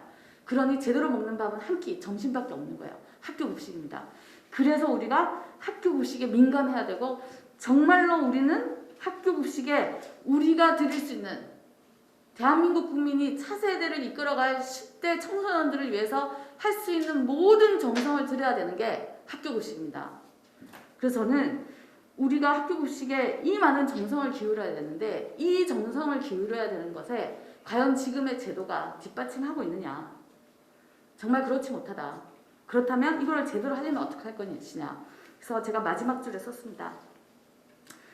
할 수 있는 지금 현재 정말로 난GMO 급식을 원한다면 우리가 할 수 있는 것은 표시 예외를 인정하고 있는 12조의 2, 식품위생법 12조 2를 적용하는 것이 아니라 정확하게 국산 원료의 간장, 식용유, 당류를 쓰라고 규정을 해야 되고 그것이 만약에 안 된다면 국산 원료의 간장, 식용유, 당류가 안 된다면 수입산 원료를 쓸 경우에는 그 제조업체에게 난GMO를 원료로 썼다라는 구분 유통 증명서를 제출하도록 학교급식할 때 제출하도록 첨부해서 제출하도록 하는 게 우리가 난GMO 문제를 실현하는 방법이지 이 지금과 같은 조례로는 결국은 작년이나 올해나 똑같은 결과가 나올 것이고 내년에도 똑같은 결과가 나올 거라고 생각합니다. 그래서 이런 부분들을 우리가 같이 고민했으면 좋겠습니다. 감사합니다. 지금 이제 상위법에 이런 용어가 없기 때문에 절대로 안 된다고 이제 반대를 집행부에서 하시더라고요. 그래서 지금 이제 교수님 말씀을 들으니까 우리 교수님을 좀 일찍 만나서 더 더 강하게 주장할 걸 그랬다. 뭐 조례가 이제 법을 뛰어넘을 수는 없지만 뭔가 또 조례가 또 선도하는 역할을 할 수도 있어서 그런 생각을 하게 됐습니다. 다음은 우리 안희정 그 공릉중학교 영양교사 선생님께서 토론해 주시겠습니다. 현장의 목소리를 전해 주십시오. 네, 공릉중학교 영양교사 안희정입니다. 학교 급식에서 실제로 넌제모가 어느 정도 적용이 되고 있는지 좀 현장의 이야기를 들려달라는 말씀을 듣고 오늘의 토론문을 준비하게 되었습니다. 더 많은 긍정적인 경험과 한 끼 식사, 그 이상의 가치를 전달하기 위해 노력하고 있습니다. 학교 급식에서의 넌제모 적용에 대해 논란의 여지가 있다고 하더라도 성장기 학생들의 건강권을 보장하기 위해서는 좀 더 안전성이 확보된 대안 넌-GMO를 선택하는 것은 당연합니다. 그렇기에 저 역시 친환경 급식 업무를 추진하는 실무자로서 학교 급식에서의 GMO 퇴출을 적극적으로 찬성하는 바입니다. 저의 사례를 먼저 말씀드리면 지난 수년간 서울시의 중고등학교에서 근무하면서 넌-GMO 가공품의 사용량을 늘리기 위해 노력해왔습니다. 학교 급식 현장에서 넌-GMO 가공품 사용 시 한계점은 3가지 정도로 말씀드릴 수 있습니다. 예산 부족, 인증 관리의 어려움, 사용 제품의 제한 등이 있습니다. 세부적인 내용을 설명드리면 다음과 같습니다. 첫째, 한정된 예산으로 인한 적용 확대의 한계입니다. 넌-GMO 제품의 단가가 일반 제품에 비해 급식 단가로 3배에서 6배 정도 차이가 납니다. 특히 급식비 단가에 여유가 없는 중고등학교의 경우에는 넌-GMO 가공품 사용을 확대하는 데 한계가 있습니다. 학교 급식에 적용할 수 있는 대표적인 넌-GMO 품목 26가지 중 제가 중학교에서 근무하는 동안은 평균적으로 약 15개 품목만 사용할 수 있었고 서울시의 넌-GMO 등 안전하고 우수한 가공식품 지원 사업에 참여했던 기간에는 19개 품목까지 확대할 수 있었습니다. 하지만 고등학교에 근무했을 당시에는 예산상의 어려움이 매우 컸기에 넌-GMO 사용 품목을 10개 이상 확보하기는 힘들었습니다. 둘째로는 넌-GMO 인증 관리의 어려움입니다. 현재의 불완전한 GMO 표시제로 인해 식재료 납품 시 즉각적인 넌-GMO 인증 여부 확인이 어려운 상황입니다.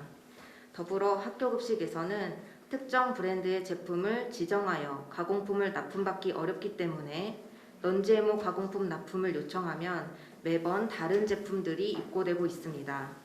이에 학교에서는 납품 때마다 개별적으로 넌-GMO를 증명할 수 있는 서류를 요청하여 관리하고 있고 심지어는 입고 후에 후속적으로 확인되거나 반품하는 경우도 빈번하게 발생하고 있습니다. 이러한 운영상의 한계가 있기에 현재로서는 학교 급식에서 넌-GMO를 확대 적용하기 어려운 상황입니다. 마지막으로 사용 제품의 제한점에 대해 말씀드리겠습니다. 넌-GMO 제품의 단가가 높기 때문에 상대적으로 시장에서 수요가 적을 수밖에 없습니다. 이로 인해 구매자로서는 소수의 몇 가지 넌-GMO 가공품에 한정된 선택권이 있으며 그마저도 수급 불안 및 단종 또는 예기치 못한 단가 상승 등의 불안 요소가 항상 존재합니다. 계획적이고 일관된 운영이 필수적인 학교 급식에서는 이러한 불안 요소가 운영상에 큰 부담으로 작용합니다. 또한 이는 식당 구성의 자율성을 저해하는 요인으로도 작용할 수 있습니다. 서울시는 2018년부터 2020년의 3개년 동안 넌-GMO 등 안전하고 우수한 가공식품 지원 사업을 운영하였습니다. 사업 내용을 살펴보면 사업 참여 학교에 1인 1식당 130원의 지원금을 지원할 뿐만 아니라 넌-GMO 가공품의 품목 제조 보고서, 원산지 증명서, 시험 성적서 등 기본 서류를 미리 확인하고 사업 참여 학교에 공급되는 모든 가공품의 GMO 검사 및 각종 규격 검사를 실시하였습니다.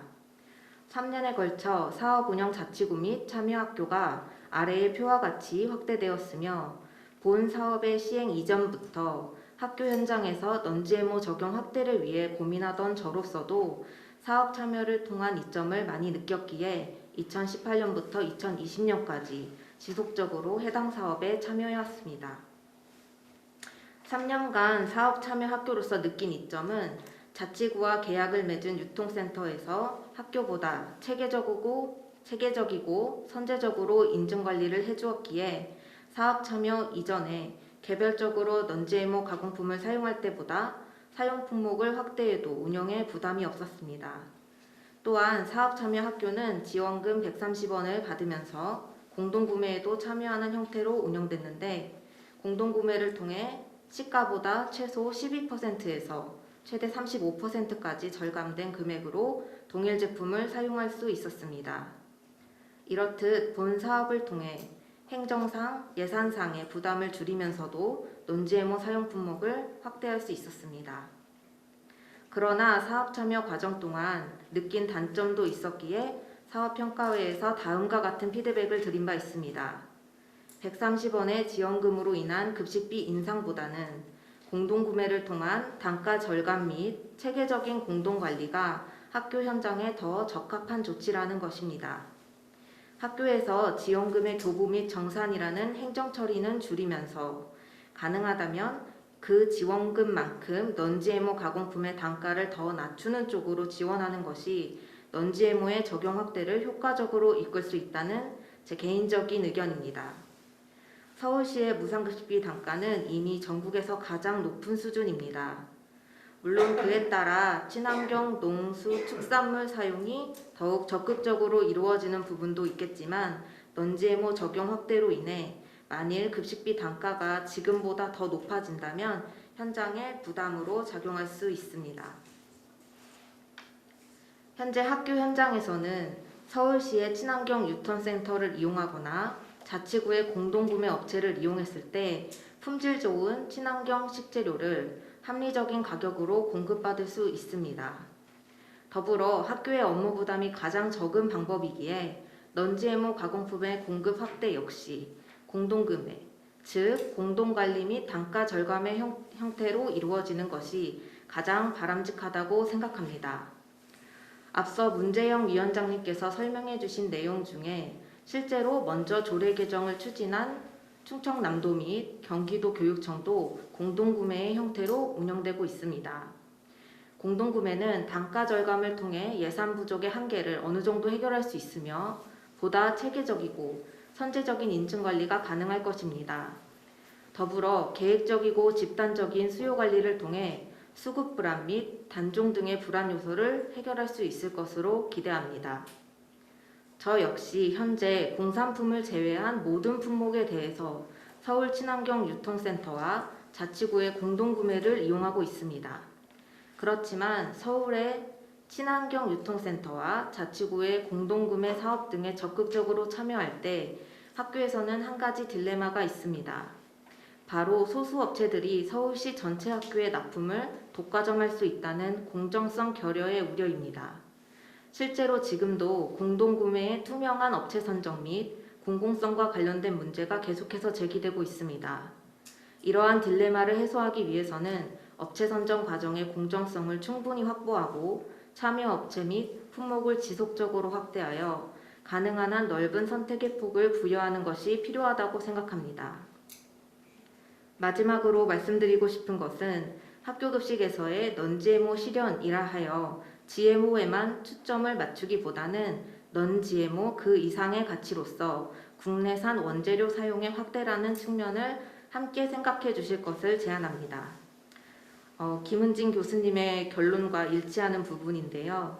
non-GMO 식재료라는 개념에만 집중하면 non-GMO 인증을 받은 수입산 콩, 밀, 유지류의 사용에 한정될 수 있습니다. 그보다는 국내산 원재료로 만든 제품을 사용함으로써 GMO로부터 안전한 급식을 실현하는 것이 서울시 교육청의 친환경 급식 취지에 더 부합한다고 생각합니다.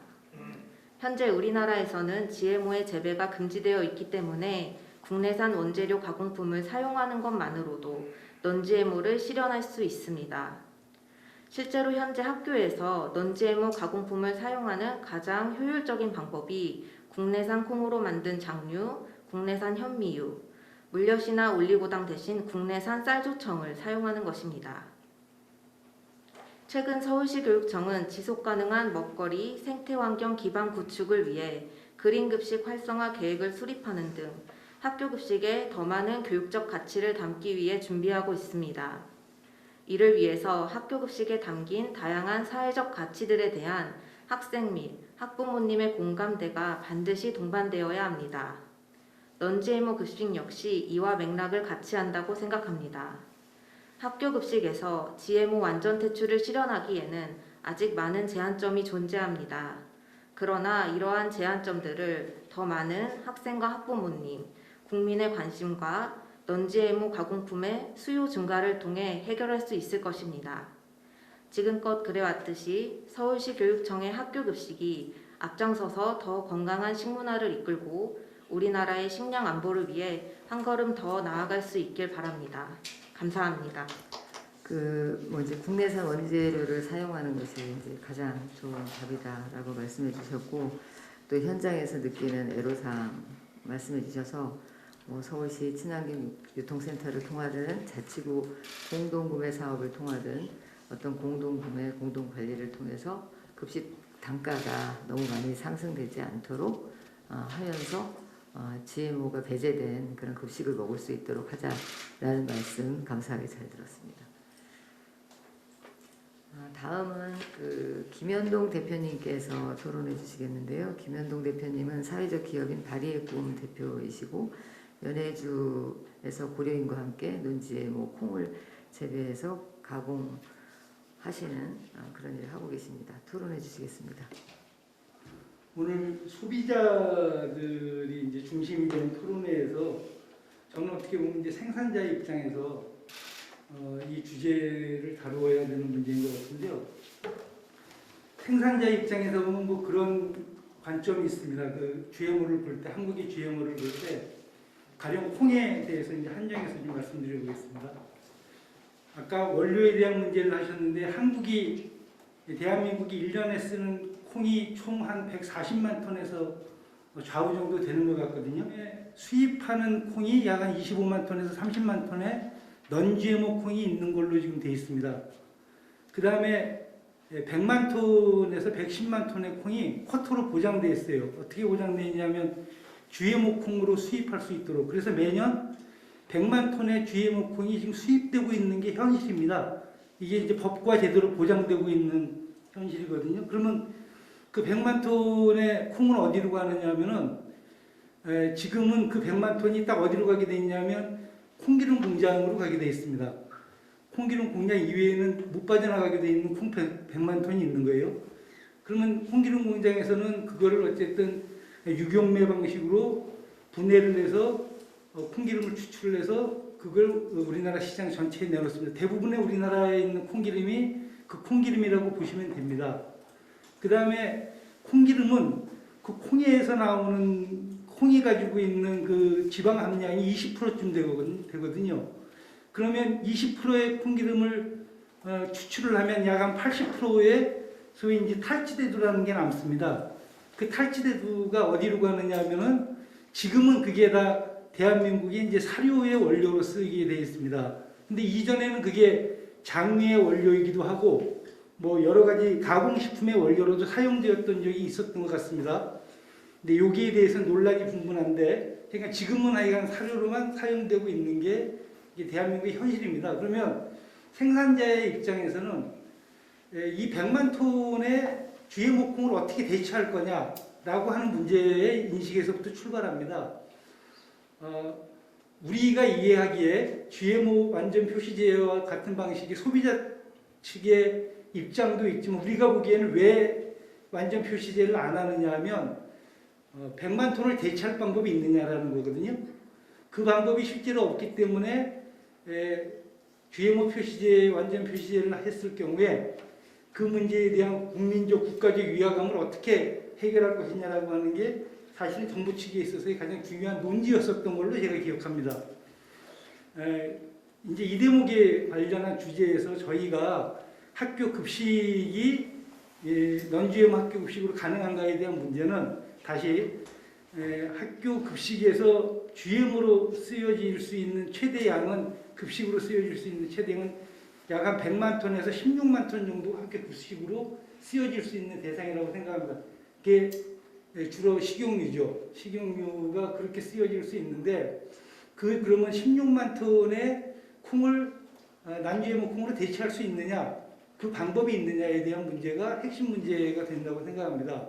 이제 그 지점에 대한 말씀을 드리려고 하는데, 요거는 이제 소비자 현장이나 교육 현장에서 정책을 추진해 나갔을 때 한 가지 중요한 정보일 수도 있고, 대한민국의 어떤 균형적인 생산과 소비를 잘 연결하는 굉장히 중요한 어떤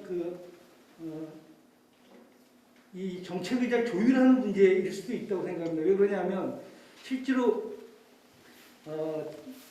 그 중앙강 바로 건너에 연해주라고 하는 땅에 난GMO 콩을 위해서 진출한 대한민국의 업체들이 작년에 약 한 3만 3천 톤 정도의 난GMO 콩을 생산을 했어요.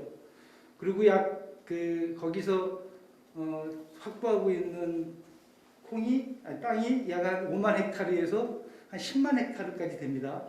3억 평 정도가 된다는 거죠. 그 땅이 다 돌아가면은 약 한 콩이 한 10만 톤, 옥수수가 한 20만 톤 정도가 생산될 수 있는 캐파입니다. 그리고 그거는 앞으로 어떤 정책을 펴느냐에 따라서 20만 헥타르, 30만 헥타르로 늘어갈 수 있는 어떤 우리의 어떤 기회이자 대상이죠. 그런데 그럼 해외 농업이라고 하는 것은 어디서 마련된 거냐면은 이건 농림부의 농어촌공사 뭐 이런 지역에서 대한민국의 식량 안보를 위해서 장기적으로 우리가 90년대 후반에 북한의 식량난 위기를 보면서 이런 문제를 대비해야 되는 문제가 있다라고 해서 이제 해외 농지들을 갖다가 그 중에서 연해주라고 하는 지역이 집중적으로 개발이 된 거예요. 그런데 그 처음에는 식량 안보 문제였는데 그 식량 안보가 북쪽의 의미에서는 우리가 통일 이후를 볼 때는 이제 식량의 양이지만 한국의 입장에서 보기에는 이거는 이제 GMO 문제에 대한 대안이 된 거죠. 그래서 거기서 농업하시는 기업들이 한 10여 군데가 있는데 여기에 이제 구체적인 어떤 거기 가서 생긴 사명감은 우리가 대한민국의 GMO 문제를 해결할 수 있는지에 대한 문제의식이 생긴 하나의 국가의 하나의 정책 기능에서 탄생한 부분이라는 겁니다. 근데 이제 그럼 거기는 그렇게 생산을 했어요. 그리고 여기는 실제로 16만 톤의 학교 급식을 해결하기 위한 어떤 그게 필요한 거고, 그럼 이제 이걸 누가 연결시켜야 되잖아요. 근데 이게 보니까 대한민국이 이걸 연결시키는 기능이 없어요. 그래서 작년에 연해주 현장에서는 콩을 3만 톤 이상을 생산을 해놓고 지금도 그런 현장인데, 작년에 그 동북아시아에서 가장 중요한 문제 중에 하나가 중국과 미국 간의 곡물 전쟁이 있었잖아요. 곡물 전쟁 중에 그 중국이 매년 1억 톤의 GMO 콩을 미국에서 수입하거든요. 근데 그거를 이제 안 하려고 하다 보니까 그 주변에 있는 콩들을 싹 쓸어와야 되는 거예요. 제일 가까운 데가 러시아죠.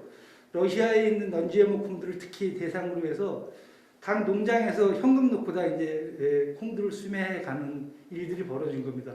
그러니까 현재 있는 그 한국에서 진출한 기업들은 갈등이 생기기 시작하는 거죠. 이제 이거 우리가 여기 와서 이걸 하기 위해서는 이걸 한 거는 한국의 뭔가, 대한민국 구국의 뭔가 득이 되기 위해서 했는데 돈 보따리 들고 이렇게 가져와서 콩 달려고 하니까 그걸 넘겨야 되느냐 말아야 되느냐 이런 이제 갈등의 기간이 생기는데 정작 한국의 이 농림 문화 혹은 이런 교육계나 하고 이런 문제들이 연결이 안 되는 거예요. 그래서 서로 정보도 잘 모릅니다. 연결도 안 되고 이런 게 이제 답답해서 이런 문제를 해결하는 거를 지금의 어떤 시스템 하에서는 사회적 경제라고 하는 영역이 대안들을 한번 좀 만들어 보자라고 해서 지금 이제 강원도 쪽의 사회적 경제가 뭐 모델을 만들어 보는 노력들을 해보고 있습니다.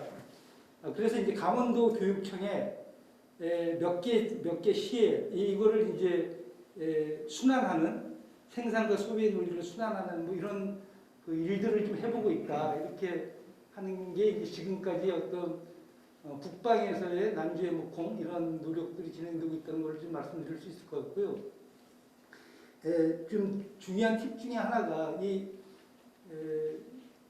과연 100만 톤의 콩을 우리가 앞으로 대체할 수 있느냐, 그래서 정말 non-GMO의 청정한 국가를 만들어낼 수 있느냐라고 하는 문제에서 저희 생산자의 입장에서 보기에는 기회는 어디 있느냐면 대한민국이 물론 non-GMO 콩 생산지로서 다시 정상화되는 것과 함께 연해주에서부터 러시아 아무르주까지의 해외 농업 개척의 영역들이 있거든요. 그게 하면은 옥수수하고 콩의 문제가 해결될 수 있습니다. 그리고 지금 당장이라도 서울시 교육청 같은 데가 어떤 방향을 세워서 이 생산과 수요를 연결하는 정책을 세울 수 있다면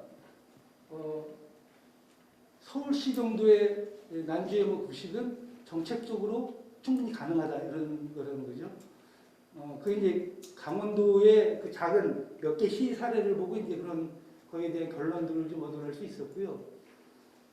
non-GMO가 GMO보다 가격이 비싼 것만은 사실입니다.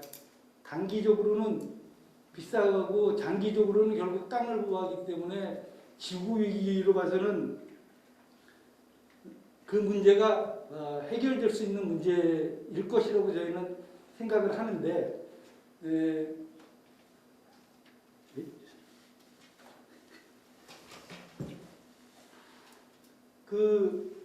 이 문제를 한 대한민국에서는 주도할 수 있는 데가 저희가 보기에는 사회적 경제나 혹은 이런 교육계, 급식 쪽이 뭔가 공동의 전선을 취하면 해결해 날 수가 있다라고 하는 생각이고, 그리고 가격에 대한 문제가 이제 하나 문제가 있는데, 가격은 결국 양으로 나오는 거거든요. 동시에 추진할 때 그 가격은 굉장히 현실적인 가격으로 추진이 가능하다. 그럼 그 근거는 뭐냐면 결국 공동의 어떤 사례를 가지고 공동의 정책을 마련하는 문제다.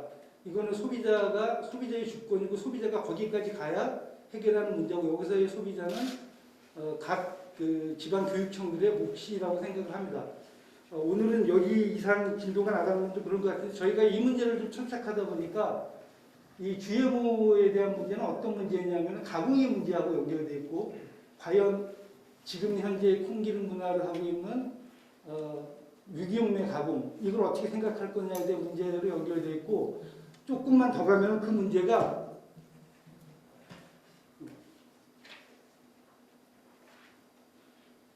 죄송합니다.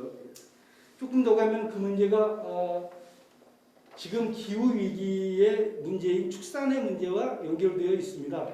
그래서 이 GMO를 잘 해결하는 문제는 지금 앞으로의 미래를 살아나가는 아이들에게 가장 중요한 어떤 교육의 근거이고, 이 문제를 해결하지 않으면 안 되는 정말 절대적인 문제구나라고 하는 이들이 있는데, 그 부분에 대한 이야기는 다음번에 한번 기회가 되면 더 말씀드릴 수 있도록 하고요.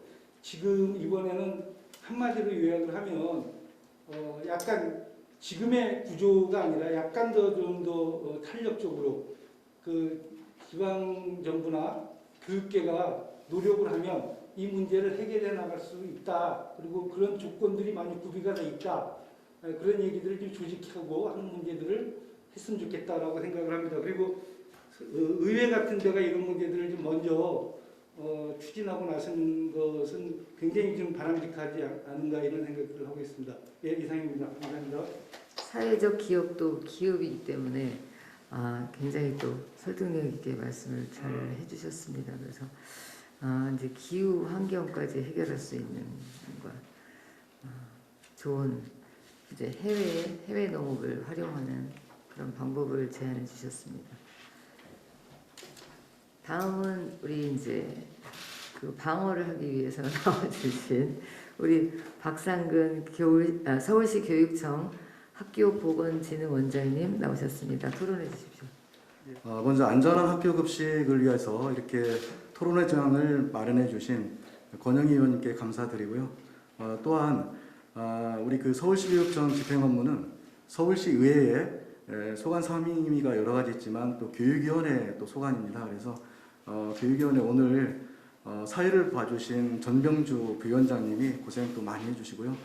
또 평소에도 많이 지원해 주시고 계십니다. 특히 또 자리에 참석은 하지 않으셨지만 처음에 참석하셨다고 하셨는데요. 또 황인구 의원님이 이 non-GMO 학교 급식에 대해서 관심을 많이 주셔서 조례 개정에도 많은 도움을 주셨다는 말씀을 드리고요. 오늘 그 특히 주제 발표를 해주신 문재영 GMO 반대 전국행동 집행위원장님, 또 강혜승 참교육학부모회 사무처장님께도 감사의 말씀을 드립니다. 먼저 학생들의 정신건강, 또 미세먼지, 흡연 예방 등의 보건 증진 업무, 또 안전한 식재료, 오늘 주제죠. 또 구매 및 식중독 예방을 위한 각종 안전성 검사를 포함한 학교급식 업무를 추진하고 있습니다. 또한 최근에 그 학교에서 근무하는 분들 중에 현장 근무자라고 해서 조리실에 근무하는 분들, 또 시설관리, 청소, 또 통학 차량에 관련 업무하는 분들에 대한 산업재해 예방 업무를 또 하고 있습니다. 최근에 중대재해처벌법이라고 해서 그런 부분도 저희 학교보건진흥원 업무에 속합니다. 이렇게 들어가는 말씀을 드렸고요. 아마도 토론자 중에 저를 맨 마지막에 권영현님이 배치한 이유는 발제자나 토론자분들의 내용을 잘 들은 후에 오늘 어떤 그 교육청의 논점과 이거를 지금 시청하고 계신 학부모님이나 시민들께서도 좀 클리어하게 이 난지에모에 대해서 이해를 할 수 있는 그것도 또 역할이고요. 또 하나는 제일 중요한 게 이런 토론 결과를 바탕으로 집행부인 서울시 교육청이 어떤 계획을 갖고 있는지 이것을 말씀드리는 게 오늘의 아마 큰 의미가 있는 거라 생각해서요. 거기에 방향을 맞춰서 말씀을 드리고자 합니다. 먼저 두 분의 주제 발표 내용에서 말씀드리면요. 저희가 이 토론장이니까 약간의 비판적 시각, 이게 그 비판을 위한 비판이 아니라 내용은 저희가 뭐 부정하는 게 아니라 좀 보완하는 그런 입장에서 좀 말씀드린다고 이해를 해주시면 좋겠습니다. 첫 번째, 문재영 집행위원장님 발표 내용에 대해서 말씀드리겠습니다. GMO 완전 표시제, 학교급식 GMO 퇴출, GM 작물 시험 재배 중단 등 안전한 급식을 위해 노력해 오시고 현행 식품위생법의 한계와 문제점, 지난 3월 통과된 조례에 대한 전반적인 분석을 통해 좋은 말씀을 해주신 데 대해서 감사를 드립니다. 다만 이제 발제 내용 중에 비판적인 게 아니라 약간 이거는 좀 해석이 더 필요하겠다는 부분에서 말씀을 드리면 그 내용 중에 국내 유통되는 GMO 식품의 대부분은 가공 과정을 거쳐 단백질이나 DNA가 남아있는 경우가 대부분으로 이 조항에 따라 대부분 표시가 되지 않고 학교 급식에도 공급되고 있다라고 하는 부분에 대해서는요. 2018년 청와대 공식 답변에 의하면 제조 가공한 후에 유전자 변형 DNA 또는 단백질이 남아있지 않은 식품은 식용유 전분 당미 한정된다. 즉 말씀드리면 어떤 그 GMO 식품이 전체가 다 이렇게 유통되는 게 아니라 딱 집어서 세 가지 영역에 관해서는 좀 표시의 한계 때문에 유통이 되고 있다. 이렇게 좀 정리를 말씀을 드리고자 하고요. 또 근본 개정된 조례에 따라서 의견을 주신 게 차근차근 올해부터 준비해야 내년에 예산과 이런 부분이 반영되지 않겠냐에 대해서는 아주 뭐 전적으로 동감을 합니다. 그리고 우리 교육감님께서도 말씀이 계셨지만 축하 말씀에 지금 4월 중에 초중고등학교 전체 학교에도 실태조사를 하고 있고요. 그 결과에 따라서 예산 소요 규모를 파악해서 업무 추진을 지금 진행하고 있다는 말씀을 드리겠습니다. 두 번째, 그 강혜승 사무처장님의 발표 내용에 대해서 말씀드리겠습니다. 안전한 학교 급식을 위한 그동안의 노력을 살펴보면 GMO 완전 표시제 청와대 국민청원, 또 특히 초중고 학생들의 학교 급식에서 GMO 원료를 사용하지 말아달라는 요구사항을 제가 글을 읽어보니까 이건 너무나 저희 교육청의 담당자로서 책무성이 강하게 와닿는 그런 글이었습니다. 특히 대만의 경우 학교 급식에서 GMO 완전 표시제를 법제화 성과에 대해서도 말씀해 주셨고 특히 전국 17개 시도교육청에 학교 급식 관련 조례까지 분석해 주신 데 대해서 감사의 말씀을 드립니다. 다만 발제자분들, 토론자분들 다 이렇게 말씀해 주셨지만 원천적으로 GMO에 대한 표시제, 원재료에 대한 표시가 아니라 그 상품에 대한 표시제의 한계 때문에 이런 어떤 조례로서 처리하기는 한계가 있는 부분은 저희가 식약처에서 입법이라 한다든지 할 때는 적극적으로 저희도 의견을 개진해서 빠른 시간 안에 GMO 완전 표시제가 될 수 있도록 노력하겠다는 말씀을 드립니다. 이어서 두 번 이제 발제 내용을 말씀드리면서 그러면 이제 그 학교에 계신 우리 영양교사님이나 영양사분들 또 시민들, 학부모님들께서도 이 발제와 토론을 보면서 약간의 그 궁금증이 생기는 부분들이 있을 겁니다. 그런 부분을 나름대로 쟁점이라고 해서 제가 몇 가지를 좀 설명을 드리고 저희 그 교육청의 계획을 말씀드리도록 하겠습니다. 난제모 관련 그 쟁점 사항의 첫 번째 저는 식재료와 유전자 변형 식품이라고 하는 정의부터 저희가 좀 글을 썼는데요. 내용에 보시면 크게 보면 식재료에서는 안전한 식재료, 식재료가 나눠지면서 학교급식 운영 조례가 있고 또 친환경 학교급식 지원 조례가 있습니다. 교육청 소관 조례가 있고 서울시 소관 조례가 있는데 이 식재료의 개념을 분석해 보면 원재료와 제조 가공한 식품을 포괄하는 개념을 쓰고 있는 것을 알 수 있습니다.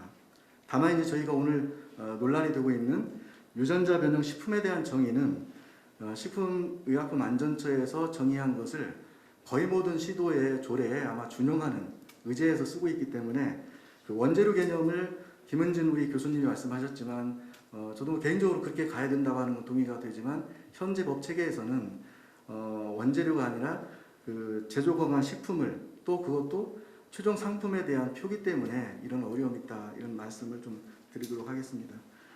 두 번째, 그러면 학교급식에서 궁금하실 게 원재료 형태의 GMO냐 제조 가공한 GMO가 사용이 어떻게 되고 있냐는 겁니다.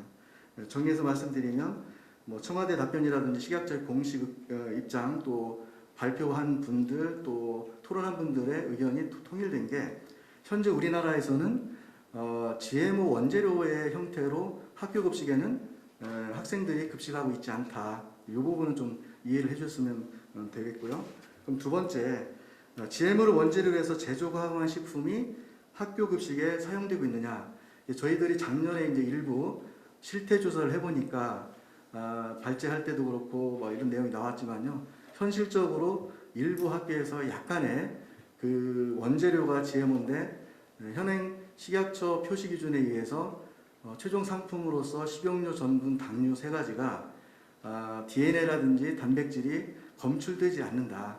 그런 의미에서 표시가 안 됐기 때문에 일부 학교에서 사용하고 있는 걸 확인이 되었습니다. 다만 확인이 되었다고 해서 이게 법령에 위배되는 것은 아닙니다.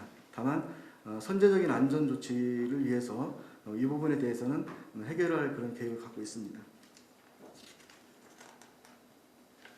예. 다음에 이제 난GMO 표시에 대해서 또 말씀드리겠습니다.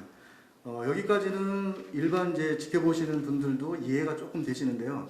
이 난GMO 표시에 대해서는 우리 그 강혜승 처장님도 말씀하셨지만 법이 또 어렵다. 또 김현동 대표님도 대체식품에 대해서 또 말씀해 주셨고요. 이런 걸 종합해 볼 때 저희들도 이게 난GMO 표시에 대해서는 굉장히 어려운 기준입니다. 그래서 저희가 금년 1월에 그 식약처에 한번 질의를 해봤어요. 그래서 난GMO 표시를 어떻게 하는 것이 맞느냐, 또 현재 일부 실무적으로 하고 있는 것들에 대해서 판단을 해봐라, 해주십사 하는 말씀을 이제 올렸는데 거기에 대한 회신 원고를 잠깐 소개를 해드리면 난GMO 표시는 유전자 변형 식품 등의 표시 기준 제5조 제8호에 따라 제3조 재량에 해당하는 표시 대상 중 유전자 변형 식품 등을 사용하지 않은 경우로서 표시 대상 원재료 함량이 50% 이상이거나 해당 원재료 함량이 1순위로 사용한 경우에 한하여 표시할 수 있다. 이 경우 비의도적 혼합치가 인정되지 않다. 현행은 이제 3%의 비의도적 혼합치를 인정하는데 이게 이제 강화하는 측면에서 아마 입법 예고 중에 있는 걸로 알고 있는데요. 3%에서 0.9%로 이제 식약처에서 개정 중에 있다라고 하는 이제 말씀이 있었습니다. 그런데 이제 중요한 게 이렇게 말씀드려 보면 또 혼란이 듭니다. 그래서 아주 요약해서 말씀드리면 무슨 말씀이냐면 이 난GMO라는 표시를 학교에 옆에 계시지만 우리 영양교사님이라든지 학교의 선택자, 소비자가 선택할 때 난GMO라는 표시를 해주면 너무 쉽습니다. 그러나 현재 식약처 상위 규정에 의하면 안 할 수도 있는 식용유, 전분, 당류가 있기 때문에 이런 혼란이 있다. 그래서 차제에 완전 불시제가 된다면 이런 문제는 좀 정리가 되지 않을까 이렇게 말씀을 드리겠습니다. 자, 마지막으로 그러면 서울시 교육청에서 앞으로 어떤 일들을 해야 할 계획인지 좀 말씀드리겠습니다. 먼저 저희가 지금 시행하고 있는 것은 강혜승 처장님이 잘 설명해 주셨지만 부록에 저희가 학교급식 기본 방향 지침을 개정해서 예를 한 가지 들겠습니다. 식용유에 대해서는 GMO 표시 대상이 아닌 해바라기 씨유, 현미유, 포도씨유, 올리브유 등으로 대체가 가능하니까 학교에서는 가능하면 이런 식품으로 대체해서 구매를 하십시오라는 또 안내를 해드렸고요. 특히 난GMO 카놀라유를 원료로 하는 경우에는 우리 그 김은진 교수님이 말씀하신 가장 확실한 부분인 부분유통증명서라든지 또는 전부증명서를 서류로 확인해서 사용해달라는 그런 우리가 그 지침을 개정해서 학교에 안내해드렸고요. 마지막으로 조례 개정에 따른 추진 방향에 대해서 말씀드리겠습니다. 현재 GMO 원재료를 한 식용유, 전분, 당류 감축 방안 수립을 4월 중에 할 계획으로 전수조사를 실시하고 있고요. 여기에 따라서 대체식품과의 차액이 얼마인지 이런 부분이 나오면 무상급식과 준해서 예산을 편성하기 때문에 여기 계신 우리 권영희 시의원님이라든지 전병주 부위원장님 또 황인구 위원님들이 많이 도와주실 것입니다. 그래서 그 차액에 대해서 서울시 교육청 또 서울시 자치구 25개가 합해서 이러한 차액에 대해서는 그 안전한 급식 차원에서 예산이 편성되면 학교를 위한 예산 집행이 가능하다는 말씀을 드리겠습니다. 또한 이제 5월 달에는 전문가 토론회를 저희가 한 번 더 교육청 차원에서 갖도록 하겠습니다. 그리고 식약처라든지 서울시 유관기관하고도 5, 6월정에 더 긴밀하게 또 협의를 하고요. 또 권영희 의원님을 비롯한 또 의원님들한테 또 이런 말씀을 드려서 안전한 학교급식이 진행될 수 있도록 하겠고요. 또 학교급식 관계자 연수를 또 강화하겠습니다. 영양교사라든지 학부모님 연수가 필요하다는 걸 느낀 게 경기도 조례에는 이게 들어가 있는데 정말 이게 난GMO 학교급식 이 부분에 대해서 사실은 일반적인 학부모님이나 시민들이 약간 이해하기 어려운 부분도 있는데요. 진행상 이런 부분을 교육청 차원에서 더 정확하게 알려드리고 현재 어떻게 진행되고 있는지도 말씀드려서 공감대 형성을 통해서 우리 안전한 학교급식이 될 수 있도록 노력하겠고요. 특히 학부모님 대표로 나와주신 강혜선 처장님이 저희 우리 교육청 학교보건진흥원에 그 급식 포탈이 있는데 거기에 또 학부모님들이 소통할 수 있는 그런 창구를 좀 개설해 소통해 주겠다는 말씀이 계셔서 그건 뭐 전적으로 동의를 드려서 이런 부분도 저희가 포탈도 좀 개정해서 학교나 또는 학부모님들이 궁금해하는 부분들이 교육청 차원에서 잘 전달될 수 있도록 노력하겠습니다. 예, 마지막으로 정말 이런 자리에 마련해 주셔서 공감대가 넓혀지는 계기를 해주신 우리 권영희 의원님께 깊은 감사를 드립니다. 예, 고맙습니다. 말씀 잘 들었습니다. 이제 4월 달에 그 전체 학교 그 식용유, 전분, 당류 그 전수조사 하신다 그랬는데 제가 이제 그때 그 세부적으로 담지는 않았지만 그 26개 해당되는 뭐 장류, 그 가공식품류에 대한 전수조사 하시는 거죠? 포함해서 다 하고 있습니다. 네네네. 그래서 지금 이제 시작하신 건가요? 지금 이제 취합을 하고 있고요. 분석을 해서 그 결과를 가지고 저희가 이제 5월달, 6월달에 전체적인 이제 전문가들을 모시고 또 예산과 규모에 대해서 저희가 세 가지 식용유, 전분, 당류는 교육감님 말씀하셨지만 그거는 예산에 반영을 할 예정으로 있습니다. 네. 말씀 잘 들었고요. 잠깐만요. 제가 이제 그 토론자분들 이제 말씀하실 때마다 이제 그 내용을 좀 요약해서 말씀을 드렸는데 시간이 많이 이제 지났기 때문에 우리 그 발제하신 분들께 또 그 토론자분들이 궁금하신 점 있으시면 또 질문해 주시고 잠시 후에 또 질의응답 시간 갖도록 하겠습니다. 우리 김은진 교수님께서 추가로 하실 말씀 있으신가요?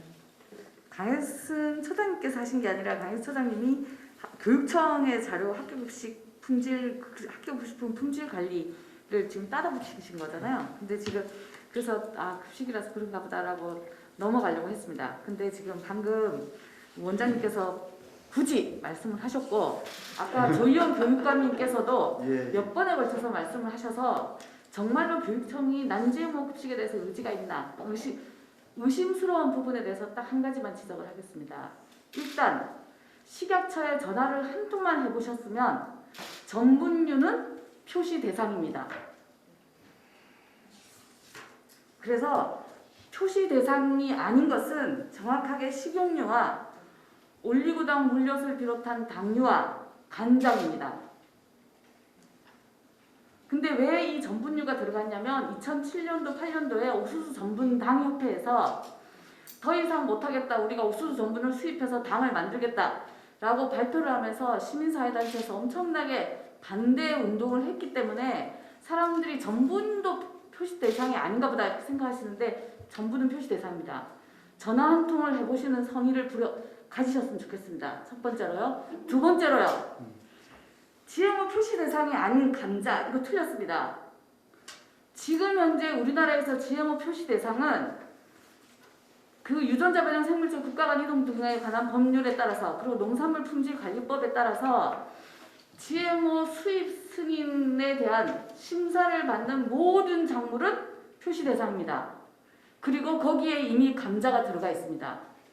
과거에 이미 수입 승인 받은 감자가 있기 때문에 감자가 들어가 있습니다. 그래서 작물별로 표시가 되냐 안 되냐가 아니라 농식품부에서 하고 농산물 품질 관리법과 유전자 변형 생물체 국가 간의 이동 등에 관한 법률에 의해서 수입 승인이 된 작물은 다 표시 대상입니다.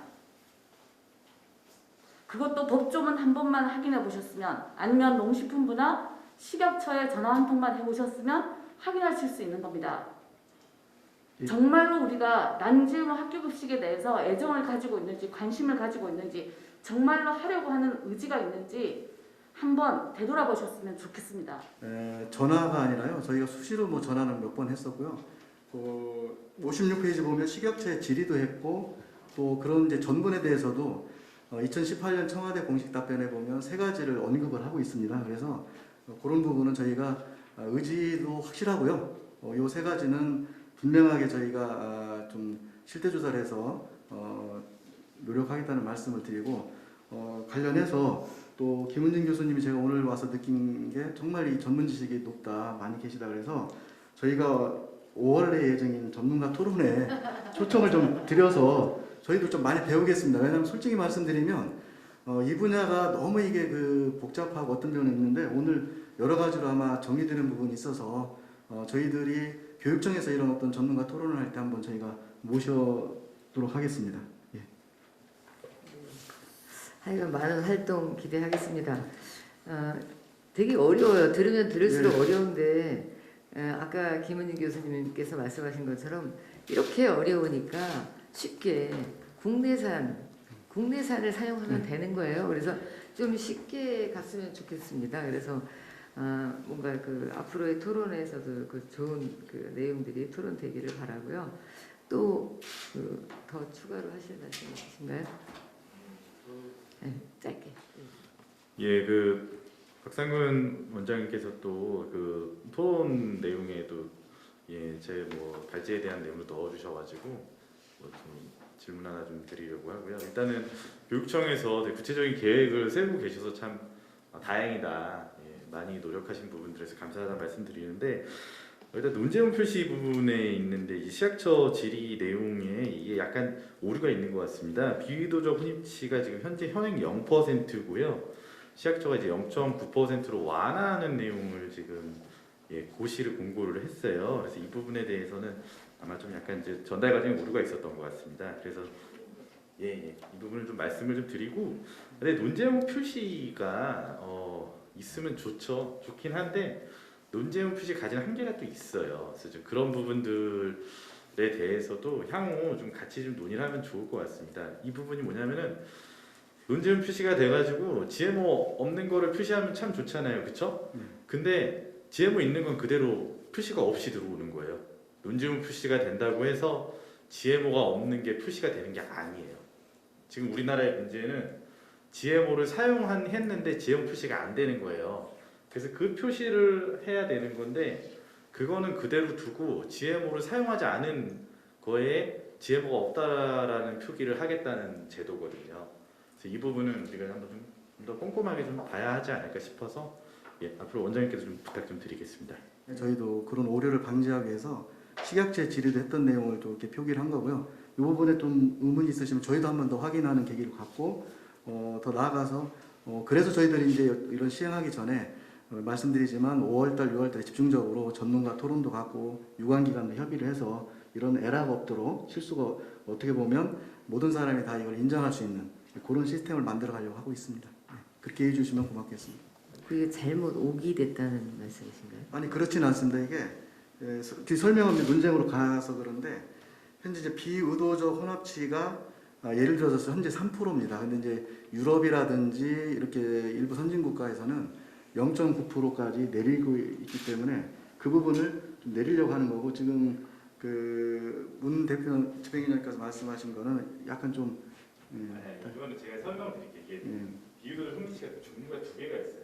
예. GMO 표시제에 대한 비유도적 홈리치가 있고요. non-GMO 표시제에 대한 비유도적 홈리치가 있는데 달라서. 왜냐면 이 카테고리 이제 non-GMO 표시에 대한 비유도적 홈리치잖아요. 이거는 0%입니다. 그건 한번 저희가 더 확인해 보도록 하겠습니다. 예. 이게요. 그 GMO 표시 제도가 들어올 때 그러니까 GMO 표시를 안 했는데 그래도 어쩔 수 없이 들어온 걸 얼마만큼 인정해 줄까 했던 비의도적 혼인율이 3%로 예. 그 고시에 농림부 고시에 규정이 되어 있습니다. 그게 아니라 그렇게 해서 GMO가 들어오기 시작하면서 2000년대 초반에 그러면 우리는 난GMO를 하려고 했는데 그러면 그거 못한 건 어떻게 되냐고 해서 난GMO 표시를 하려고 시도를 했던 식품업체들이 있었어요. 그랬을 때 우리가 시민단체들도 그랬고 식약처도 그렇고 그래서 난GMO 표시를 하려면 0%여야 된다. 0.00001%도 들어가면 안 된다. 라고 해서 그 뭐라고 표현하지? 그러니까 식품에다가 난GMO 표시를 할 때는 비의도적 혼입치 자체를 허용하지 않겠다라는 기준이 있었던 거죠. 그러니까 0%인 거죠. 근데 지금 제목에다가 난GMO 표시라고 하셨으니까 비의도적 혼입치를 얘기를 할 때는 허용되지 않는 상태고 예. 오해가 있을 것 같습니다. 네네. 두 번째 저희가 해석이 그 내용이 들어가 있습니다. 난GMO를 네. 표시할 때는 비의도적 혼합치가 0%이기 때문에 이 업체들이 난GMO를 표시를 하지 않는다. 그렇게 좀 그 두 번째 그거는 한번 그 표기나 이런 부분 한번 저희가 또 확인하도록 하겠습니다. 정말 이제 저도 그 이제 조례를 만들면서도 이제 많이 그 내용을 이제 보고 또 우리 교육위원님들이 또 많이 논의를 해 주셨던 내용이어서 또 그 이번에 또 토론회 준비하면서 이제 교수님들 또 현장에 계신 선생님들 또 시민운동 하시는 그 선생님들 그 굉장히 소중한 의견들을 많이 들었습니다.